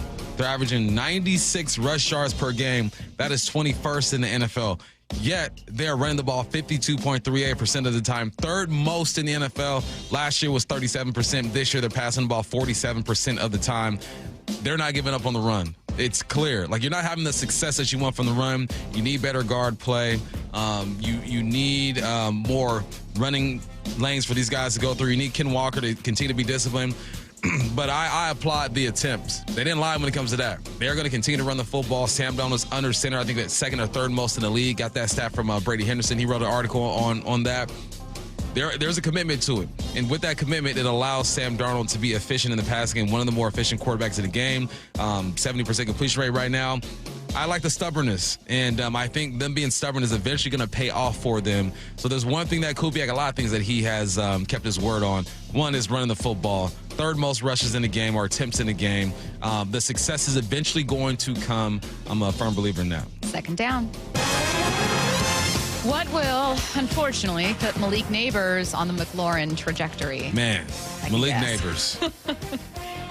McLaurin played with 14 quarterbacks in 7 seasons. Crazy. Neighbors has played with Jones, Drew Lock, DeVito, Boyle, Wilson. Now he's going to play with Dart. 6 quarterbacks in 2 years. Hopefully he does not surpass McLaurin in his situation over there. Now, McLaurin was always capable of pushing out a 1,000-yard season. I think Malik Neighbors is that kind of talent, but that's not what you want. You need Jackson Dart to work out. I think he's going to finish the season regardless of what happens to him. I think he was going to struggle at times. I think he's going to flash as well. He compared himself to Jalen Hurts back during the NFL draft process. I watched the film. I said, yeah, that's a great comparison. There are some things that they're going to be able to do with Jackson Dart that they can't do with Russell Wilson, but you got to support him. You do have a number 1 receiver. Your run game is okay. Dexter Lawrence has some quotes in an article that doesn't make you think that he necessarily believes in the young man at quarterback, but I'm more concerned about Neighbors because you know how I feel about wide receivers and them depending on others to get them the football. He's good enough to push out 1,000 yards no matter who's the quarterback, but you don't want that for nobody. No number 1 receiver should have to go through what McLaurin went through his first, 6 or 7 seasons. He does have his guy now in Jaden Daniels, so hopefully Malik Neighbors has found his guy in Jackson Dart. I feel like that's why it felt so important, like to me as not even a Washington Commanders fan, that McLaurin get that contract, because you're thinking, man, he's giving you everything. Right. It's like if the Bucks to Mike Evans were like, thanks, but no thanks. We're going to move on now. And you're like, this guy's been your only consistent person. Third down. What's a possible reunion that would remind you of your high school relationship? My high school relationship, big up Carla, broke my heart but taught me a lot at the same time. Oh, no. But we cool now. We cool. Okay. We cool. Good. So got with Carla like in 10th grade. Okay. Broke up in 10th grade. Oh. Back together 11th grade. Oh. Broke up 11th grade. Oh. Finished senior season strong. This is volatile. Tried in college. Didn't work out, right? But we're friends. We learn from each other and all that good stuff. I'm looking at C.J. Garner-Johnson, was just let go by the Texans. Now, he played with Philly in 2022. 6 interceptions. Did his thing. Super Bowl champs. Was that 2022? Yeah. 23 is with Detroit. 24 is when he won the championship with Philly. 6 interceptions there. Houston lets him go. Why not bring it back? Why not be bumping Carla in high school? Eagles, bring back C.J. Garner-Johnson. Help your defense out. Head coach was asked, would you consider bringing C.J. Garner-Johnson back? And he kind of danced around the question. That lets me know right there that they are thinking about it. The thing that concerns me the most about C.J. Garner-Johnson is that he was complaining about his contract. Apparently in the locker room he wasn't liked, and he wanted to be more involved when it comes to the blitz game and the blitz packages. I think the only place where he can go and kind of fit right in automatically and not ruffle the feathers, because there's a system over there that's proven and that it works, would be the Philadelphia Eagles. Sometimes you don't know what you got till it's gone. And maybe Philly's looking at CJ that way. Maybe CJ's looking at Philly that way. Go ahead and be bumping Carla back in Culver City High School. Fourth down. Who will have have to have a big game for the run to work tonight. So I just talked about the run game and how they're stubborn with it, only averaging 3.3 yards per carry, only 96 yards per game. But the biggest runs that we've seen mostly involve the young man, Robbie Oots. Oots has played in 60 plays this year, 34% of the offensive plays. He's going to be out. He's not playing this game. So now you're looking at Russell. This is exactly why they kept Russell, because he can play tight end, but he can also play fullback. You need that backup. He's only played 7 snaps on offense this year. 4.02% of the snaps on offense he has played in has been more of a special teams type of guy. The bigger runs are going to come when you do have a fullback in there and you can influence. They influence and they play with violence. We saw that with the biggest run of the year from Ken Walker when Oots lights up 2 linebackers and takes them out. Can Brady Russell kind of fill that void? I think Oots is obviously the better fullback and is made for this. 275 pounds. He came to Hawks Live in some short shorts, and them thighs are thick. Yeah, I mean, he is a fullback. I think Brady can do a good job, but that's what I'm looking at. Like, can you still have the same effect that Robbie Oots had when he was in there? Not going to be to the same degree, but he can still get it done. Brady Russell needs to have a big game. What's your overall impression/confidence in the run game through 3 weeks? Because I was talking with our sister station in Arizona earlier this morning, and they were like, hey, Arizona wants to really establish the run and lean into that. Now they have to do it without James Conner, and we know that's what Seattle wants to do, so tell us about it. And I was like, we're trying to figure it out too up here, like what it's going to look like. You've had moments where it's flashed, but then yards per carry doesn't really reflect, 2 back-to-back wins. So what's your impression? I've been beating this drum all year. It's the guard play. The guard play has to get better with the flow. And it's tough when you run outside zone because the linebackers are able just to flow so quickly because you are getting wide, and it takes a harder angle for those guards to get to those guys while helping out your center with the double team, that one tech, or maybe even your tackle sometimes. So I think it's on the guards, man. It's on the guards, and then the motioning tight ends to really kick out the ends or that overhang backer that's over there. I think it's getting there. I mean, it's flash. If I never saw it, if I never saw the run game flash, then maybe I would be a bit concerned. But because I've seen it flash every now and then, I think they can get there. All right, the Seahawks take on the Cardinals for Thursday night football. Coverage begins at 2 p.m., hosted by Michael Bumpus for pre and post. You have a long day on 710 and the Seattle Sports app. Kickoff is at 5:15. You can also catch the Mariners-Rockies series finale. Again, they can clinch the 2 seed with a win or a Guardians loss. Guardians play at 3:40.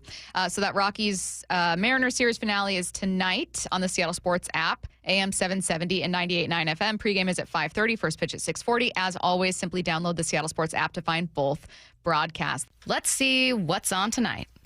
What's on tonight with Bump and Stacy, brought to you by Caesars Sportsbook at Muckleshoot. Now, here's what's on tonight. The Mariners are on tonight, of course. This series finale against the Rockies starts at 6:40 p.m. with a pregame show starting at 5:30 p.m. Cardinals is coming your way next.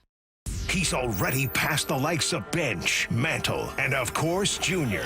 Holy smokes, where is this going to land? Upper deck, right field.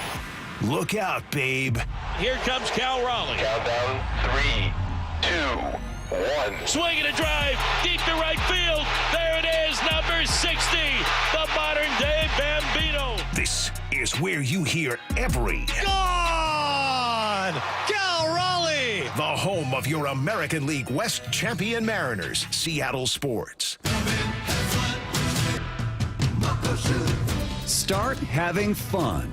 Caesars Sportsbook at Muckleshoot Casino Resort is your #1 place to eat, drink, watch, and have fun. Keep up with your favorite sports anywhere and everywhere on property with the mobile app. Visit muckleshootcasino.com today. Scan the QR code and let the play begin. Muckleshoot. Wesley Financial Group is not a law firm. Hi, I'm Chuck McDowell, the timeshare cancellation guy. In 2011, I founded Wesley Financial Group with one goal in mind: to help honest folks out of their timeshares permanently. Today, I run Wesley with my 2 sons, a real family business, treating every client and every employee like we'd want our own family treated. That philosophy has helped us grow into the largest, most trusted timeshare cancellation company in the United States. Fortune magazine even recognized us as one of the best places to work. Why? Because we genuinely care. In fact, some of our former clients were so moved by their experience working with us, They joined our team so they could help others to timeshare freedom. If you're stuck in a timeshare, give us a call. Let our family help your family. Call Wesley now for your free timeshare exit kit. 800-881-9898. 800-881-9898. 800-881-9898.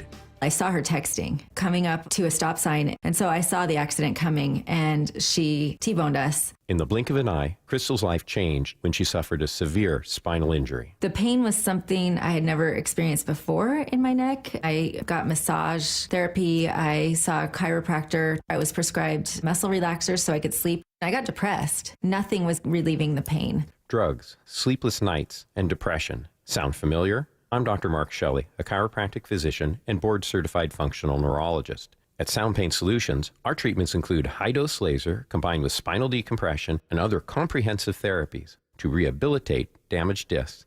We use treatments that are non-surgical, FDA-cleared, drug and pain-free. I was able to get off my pain medicines, and I was able to sleep through the night, and that was what I was desperate for. To learn if you're a candidate for our treatment, call us. Sound Pain Solutions. 855-996-0025 or click soundpainsolutions.com. This is Joe Budden. You and I make decisions every day, but on Prize Picks, being right can get you paid. So I'm here to make sure you don't miss any of the daily fantasy action this football season with Prize Picks, where it's good to be right. Download the Prize Picks app today and use code PLAYNOW to get $50 in site credits after you play your first $5. That's code PLAYNOW to get $50 in site credits after you play your first $5. Prize Picks. It's good to be right. Must be present in certain states. Visit prizepicks.com for restrictions and details.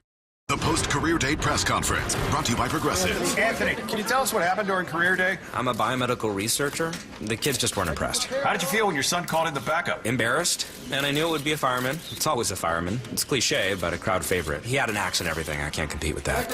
And will the fireman be helping your son with his science fair project? Hope not. I'm literally a scientist.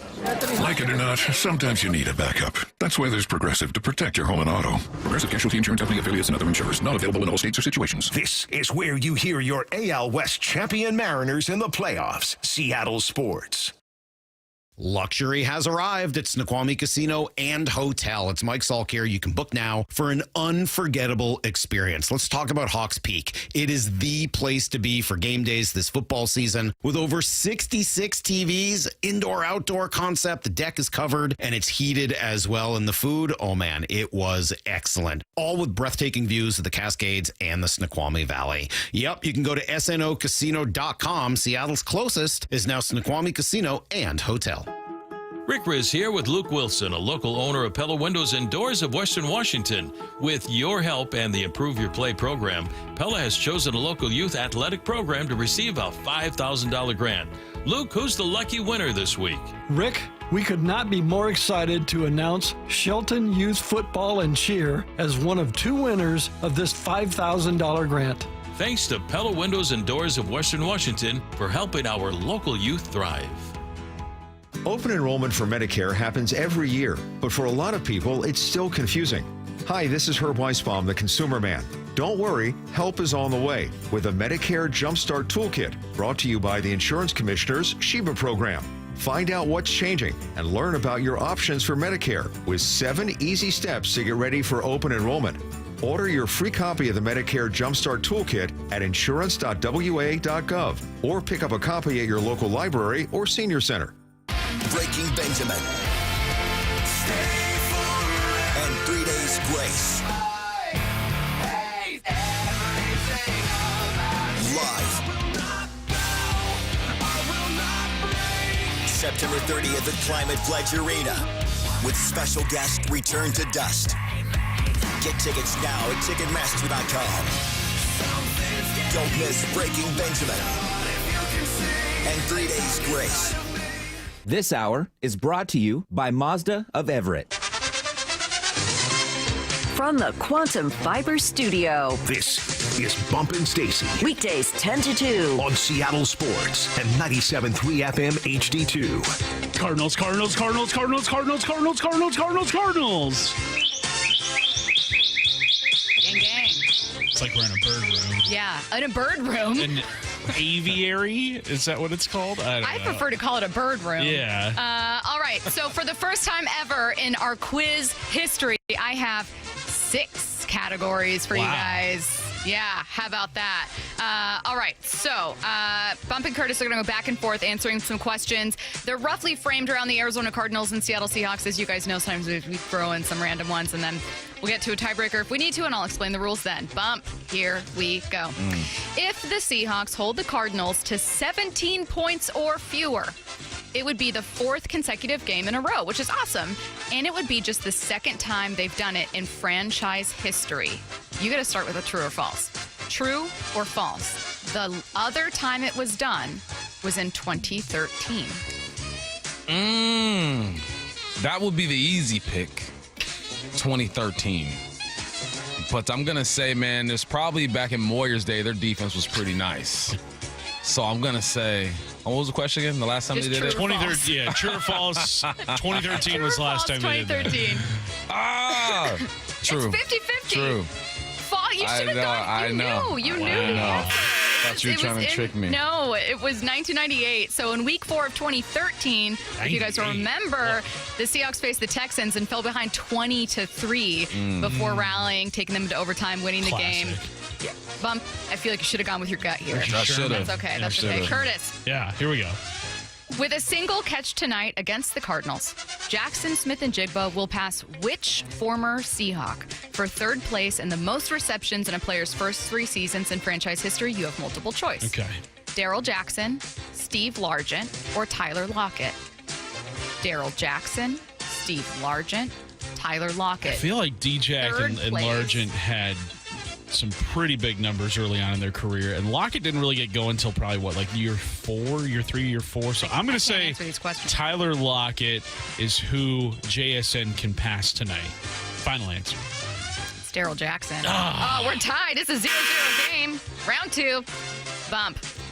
Speaking of JSN, the Seahawks receiver is 2nd in yards this year, behind only whom? You also have multiple choice. Puka Nacua. Ooh, wow.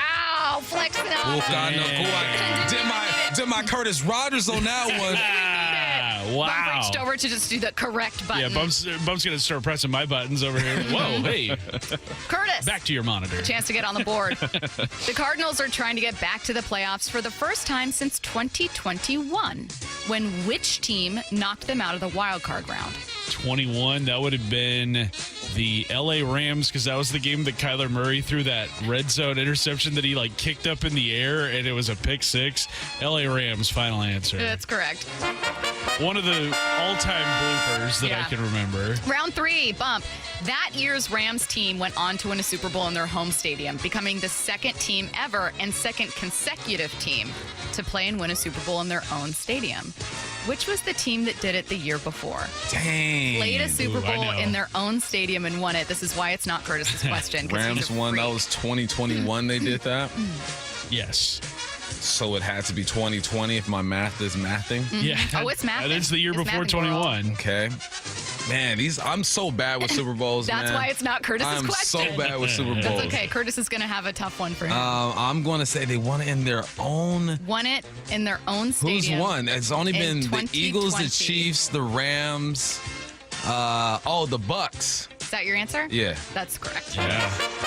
Bump takes a 2-1 lead. What I thought was interesting about both those Super Bowls is that even though they were technically the home teams, the Rams and the Bucks, they both wore their road jerseys. Yeah, that was dumb. Curtis, your question for round 3. The Arizona Cardinals defense has gotten a boost this year.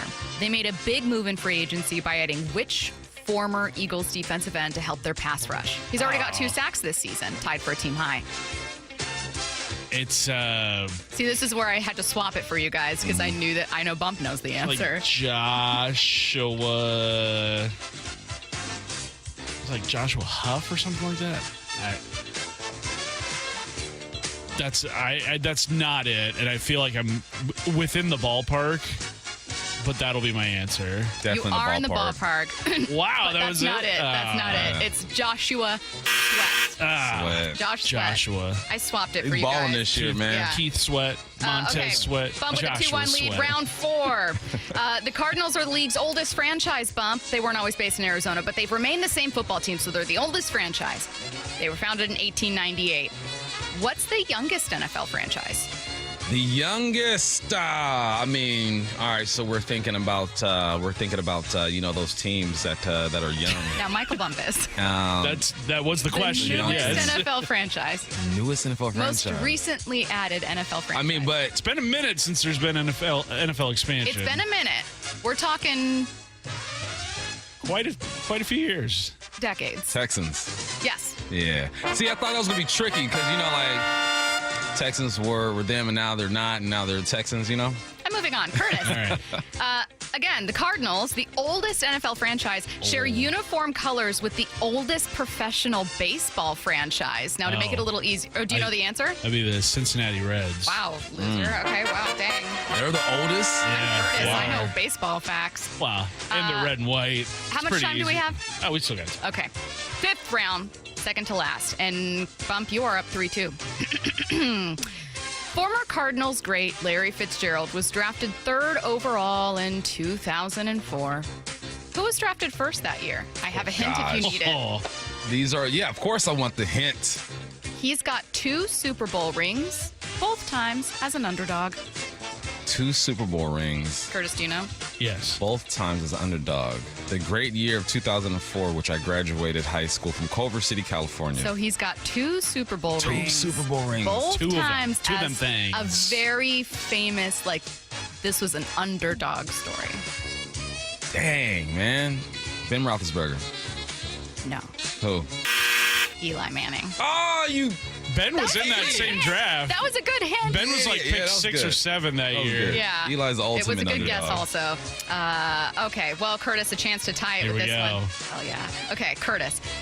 True or false? Phoenix is the most populous state capital. Oh, man. Now you got to go through state There's a few million people there. I'm going to say that is true. The only other one I can think of is Boston, but I'm going to say that Phoenix, Arizona is the most populous state capital in the United States. The world, Craig. No, not in the world. In the United States. We Final got a tie answer. game. It's 3-3, Curtis. That's correct. Final round. Bump. Kyler Murray was selected 1st overall in 2019 in the NFL draft. I love these. And 9th overall in 2018 by which MLB team? Ooh, that's a good one. Thank you. The A's. Correct. Yeah. Yeah. I don't know how. Pulled that one out of nowhere, I believe he You've is gotten the. all but I think one of. I believe he's the only person to be drafted in the All but first one of your round of both questions. sports. Okay. He is, Curtis. That's Yeah. correct, but that's not your question. Curtis, despite limiting opponents to 17 points or fewer, the Seahawks are actually 2nd in points limited. There is Okay. one defense out there that is limiting opponents to fewer points than the Seahawks. You have multiple choice if you want it. Okay. Yeah, let's go with the multiple choice. Packers, Chargers, Texans. Packers, Chargers, Texans. Packers, Chargers, and Texans. Packers, Chargers, and Texans. Packers only allowed 13 points to the Browns in a loss. Bump, do you know? The Texans are 0-3, though. I'm going to say the Green Bay Packers have allowed fewer points than the Seahawks. We have a tie game. We're going into a tiebreaker. There we go. Hey. Okay. How much time do I have here? We got time. Okay. Couple minutes. Couple minutes? Perfect. Okay. So rather than going back and forth, because as you guys know, normally I do that, and I know that I've done for the Cardinals so multiple fun. times. I know. Every single time for the Cardinals, I do name birds. So instead, chime in with your name Okay. when you know the answer. Wait until I'm done asking the question. I'll do one of these so that you know when you can chime in. Okay. I went to a medical appointment last week. What have I been bragging about since then? Curtis. Eyesight.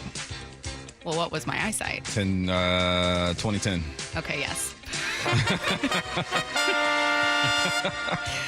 Bump, a chance to answer. I don't even know if I want this, honestly. Do you want to pass it on to Curtis and see if he gets Nah. it? That's a new thing? I'll allow it. No, I You don't wanna want pass to. it? It's not multiple choice. It's dangerous either way. So the tiebreaker rules, I almost said as everyone knows, the tiebreaker rule is this. Bump's he has first dibs on this tiebreaker question. If you get it wrong, Curtis automatically wins. Yeah. It is not multiple choice. Yeah. You want it? Let's get it. Okay. The Arizona Cardinals pass game has not taken off. They're averaging just 165 yards through the air per game, which is 5th lowest. Shockingly, one undefeated team has thrown even fewer. Who is it? An undefeated team has thrown fewer yards per game. Passing yards per game. Fewer passing yards per game. Undefeated, huh? And should have gave this one to Curtis.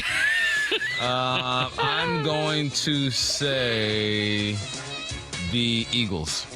Correct. Wow. That's a grind for that one, baby. That's a grind. Unbelievable. I felt bad because the tiebreaker was so close.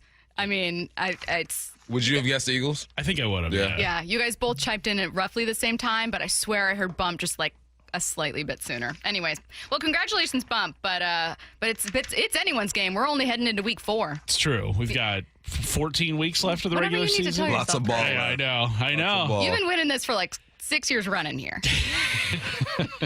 There's still time. What if, like the Astros, your time is done this year? Carter's about to hit the portal. I don't think it's necessarily me missing questions. I think just Bump has come to play this year. He really has. Yeah. All right. Outperformed expectations. Questions in for What I Need to Know, 866-979-3776. Everybody on their feet. It's another massive night for Seattle sports. Here comes Cal Raleigh. The Seahawks are in Arizona for Thursday night football at 5:15. And at T-Mobile Park, the AL West champion Mariners are looking to shore up a first-round playoff bye with a win over the Rockies at 6:40. The old option. Hawks and Cardinals, Mariners and Rockies, all in one place, all at your fingertips. If anybody had a doubt, don't. All free on the Seattle Sports app. There it goes! Storybook season by Cal Raleigh. He has done it. 2026 Mariners season ticket memberships are on sale now. There's no better way to catch Cal, Julio, and the crew at T-Mobile Park with year-round savings, no ticket fees, access to exclusive pre-sales and events, and more. And you've got 2 great options. Reserved memberships let you lock in the best locations in the ballpark so you can make your favorite spot home all summer long, whether you want to catch 20 games or the whole season. Oh, he makes the catch. What a snag by Julio Rodriguez. Or go with a Flex membership, which gives you the freedom to choose your seats, games, and number of tickets as you go. Terrace Club, bleachers, right behind the dugout, divvy it up however you want. This season's been a whole lot of fun, and you won't want to miss out in 2026. Come on board today at mariners.com/26. The Mariners, their 3rd consecutive shutout win. Mariners baseball. Seize the moment. Do Crohn's disease or ulcerative colitis symptoms keep coming back? Tremfya, guselkumab, may help, with rapid remission achieved at 12 weeks and lasting clinical remission at 1 year. Some even saw visible improvement of their intestinal lining at 12 weeks and 1 year.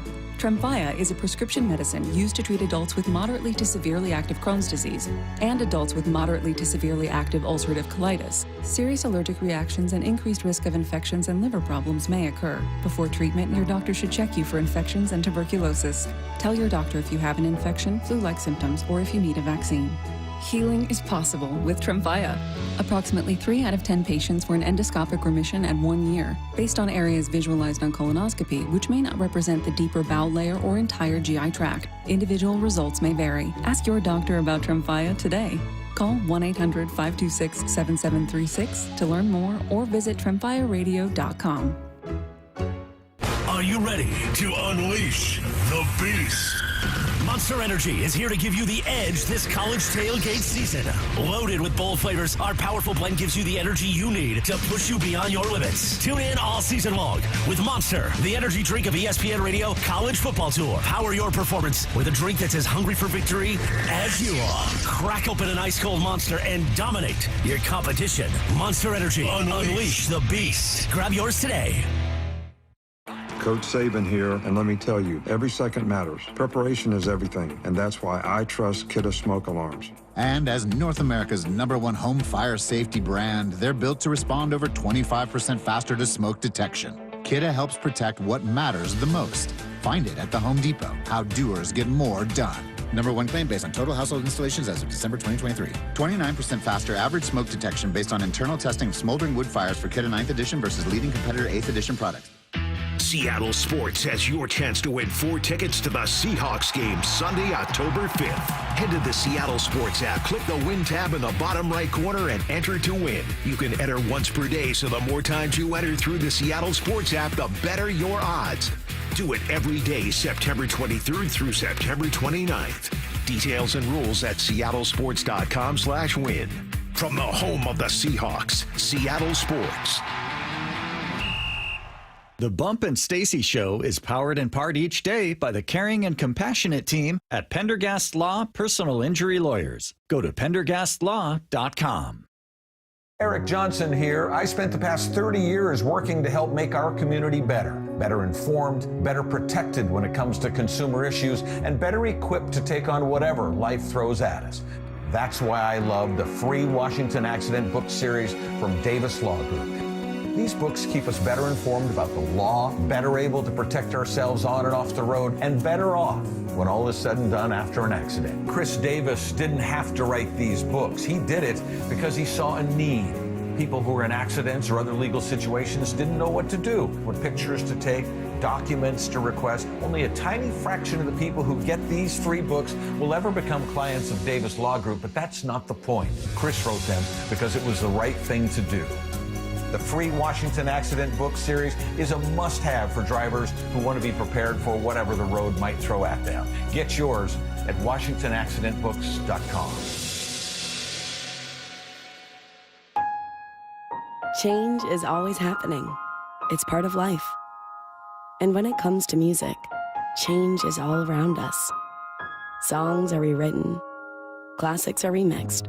Bands and artists come and go. Even our taste in music changes. Here at Xfinity, we know there's still good in keeping some things the same.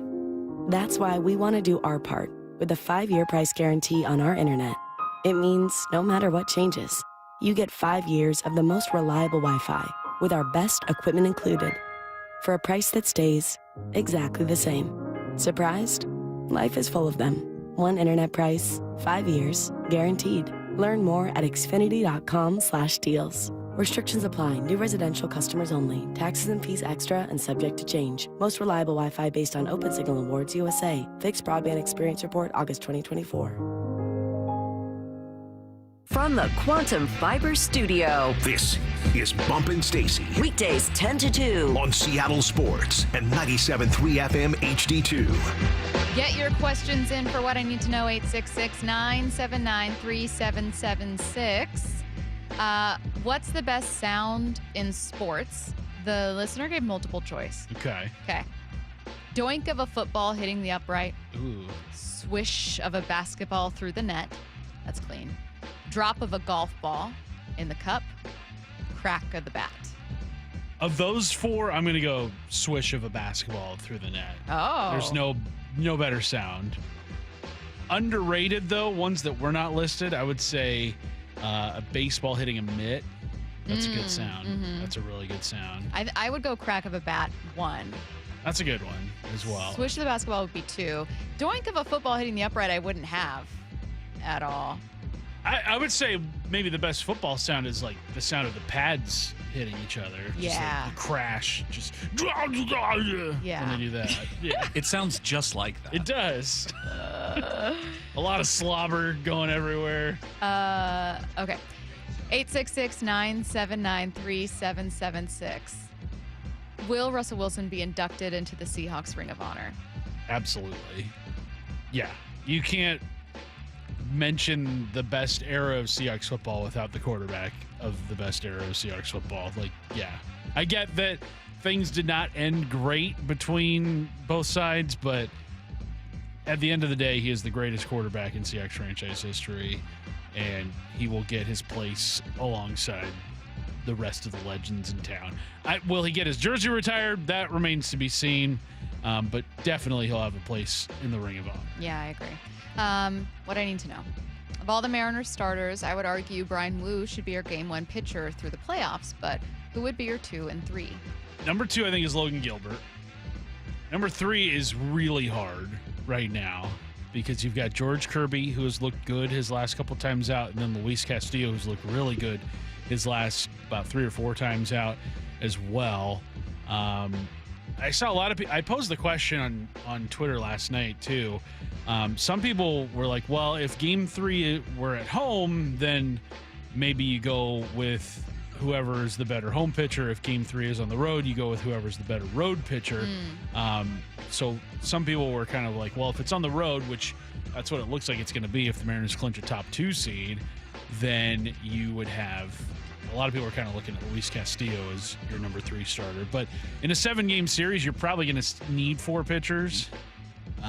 You're definitely not going to need all 5, but I think in a 5-game series, you're probably only going to need 3. So I think Wu is your number 1 easy.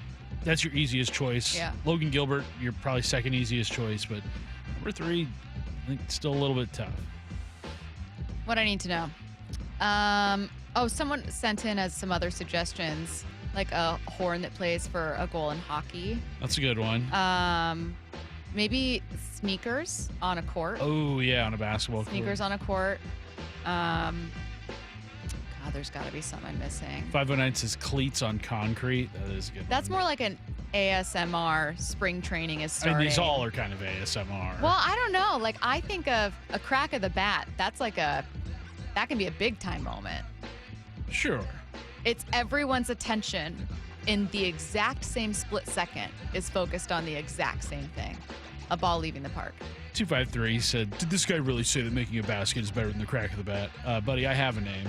I've been on this station for like 12 years now. This guy. A swish is so beautiful and perfect. It is the best sound in sports. 866-979-3776. What I need to know. What's the worst tattoo you've ever seen someone you know have? Now, you might be calling out a friend live, so be careful with your answer. I haven't talked to this person in years. The worst tattoo I've ever seen, they got a back piece done. And so like the whole back? The whole back. And they got a cross, and it's not that part being the worst. It just looks like it was a jail tattoo. Like it did not look very sharp. It was just done in black ink. And it just did not look good. And I was like, it's a back piece, so he'll never get to see it really unless he looks in the mirror. But I saw it, and I was just kind of like, cool, man. Yeah. How about you? No, I don't know anyone that's gotten You don't something. know anyone that's ever had a bad tattoo? I mean, none that are like... Look, they're not listening. No, right they're now. definitely not listening. You can judge them. None that are like, oh, I got a tattoo of this team that I thought would go to a Super Bowl, and then they didn't go to a Super Bowl, and now I have that tattoo.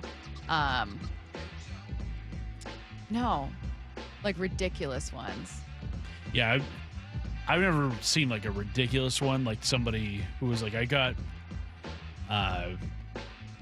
who does Steve-O have tattooed on him? Oh, like There's they would do a dare and then do like something ridiculous. Let's see. Willem in Maple Valley, best sports sounds. This is a pretty good one. Mm-hmm. A bowling ball hitting the pins down. Ooh, that's clean. Yeah, that's a good one. I was trying to think of like NASCAR things, and I'm like, I just don't watch NASCAR F1. So. NASCAR, like when you get like 4 or 5 cars in a row that are zooming by, and it's like... Oh, so the actual Yeah. passing by. Yeah, because it just sounds cool. 206, Steve-O has a tattoo of himself on his back. Okay. That would be that would definitely be a top bad one. How about this one? Easy. Seahawks win today? Yeah, I think so. What's I think the final they get score? it done. Final score, Seahawks 24. There's B-Wall in the window right there. Seahawks 24, Cardinals 17. Holding it to 17 again. Yeah. Okay. I think the Seahawks can get over 30. No, I don't. It's a No, Thursday this is night. a tough defense. Okay, no. I'm going to go really boring, and I'm going to go maybe a 20-10. 20-10. Much like my vision. Oh. Of course. I can't help it. Of course. All right. That was our show today. Thank you again to all of our guests for joining us. Coming your way next, the Seahawks pregame show ahead of Thursday night football. Everybody on their feet. It's another massive night for Seattle sports. Here comes Cal Raleigh. The Seahawks are in Arizona for Thursday night football at 5:15. And at T-Mobile Park, the AL West champion Mariners are looking to shore up a first-round playoff bye with a win over the Rockies at 6:40. The old option. Hawks and Cardinals, Mariners and Rockies, all in one place, all at your fingertips. If anybody had a doubt, don't. All free on the Seattle Sports app. The intent for the training is always to, of course, make a better experience for the customer. But from my position, I would say I'm most proud of watching our own people grow. I think a lot of us really do want the opportunity. I will work my butt off for an opportunity.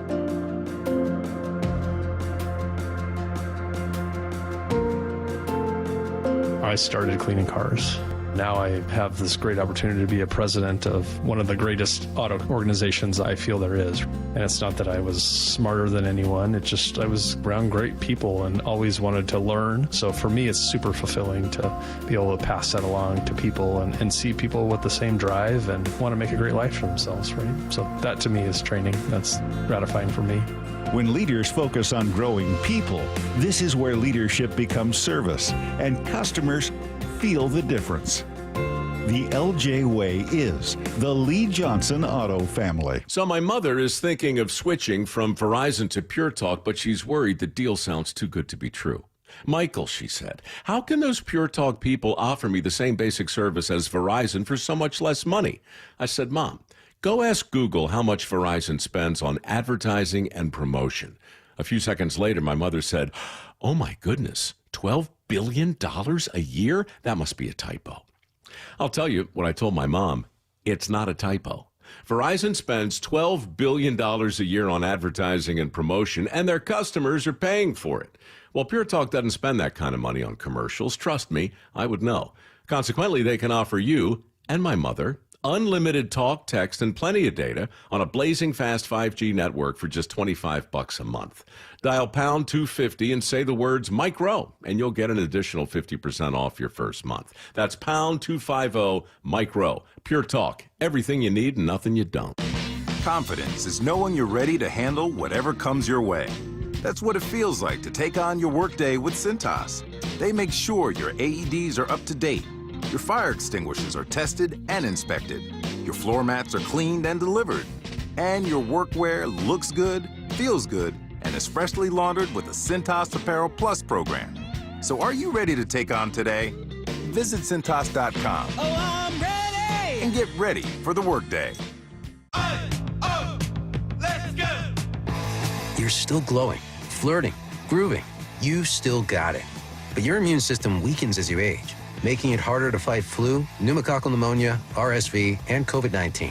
Vaccines are a key part of any health routine and help strengthen your immune response. Ask your doctor or pharmacist which vaccines you need. Schedule in minutes at vaxassist.com. Sponsored by Pfizer. Hey, want to hear something great? Right now at Wendy's, you can get 2 of the #1 selling bacon cheeseburger in all fast food, the JBC, plus medium fries and a medium soft drink for just $8. Want to hear something else great? Double the burger means double the bacon. Now that's a game changer. 2 of the #1 bacon cheeseburgers with fries and a drink for just $8. Gotta be Wendy's. Limited time only. U.S. price and participation may vary. Request $8 JBC meal deal to obtain discount. Individual items at regular price. Let's go! You're still glowing, flirting, grooving. You still got it. But your immune system weakens as you age, making it harder to fight flu, pneumococcal pneumonia, RSV, and COVID-19. Vaccines are a key part of any health routine and help strengthen your immune response. Ask your doctor or pharmacist which vaccines you need. Schedule in minutes at vaxassist.com. Sponsored by Pfizer.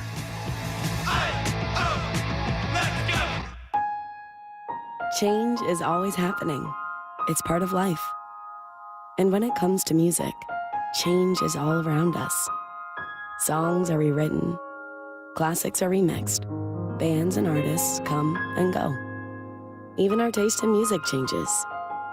Here at Xfinity, we know there's still good in keeping some things the same. That's why we want to do our part with a 5-year price guarantee on our internet. It means no matter what changes, you get 5 years of the most reliable Wi-Fi with our best equipment included for a price that stays exactly the same. Surprised? Life is full of them. One internet price, 5 years, guaranteed. Learn more at xfinity.com/deals. Restrictions apply. New residential customers only. Taxes and fees extra and subject to change. Most reliable Wi-Fi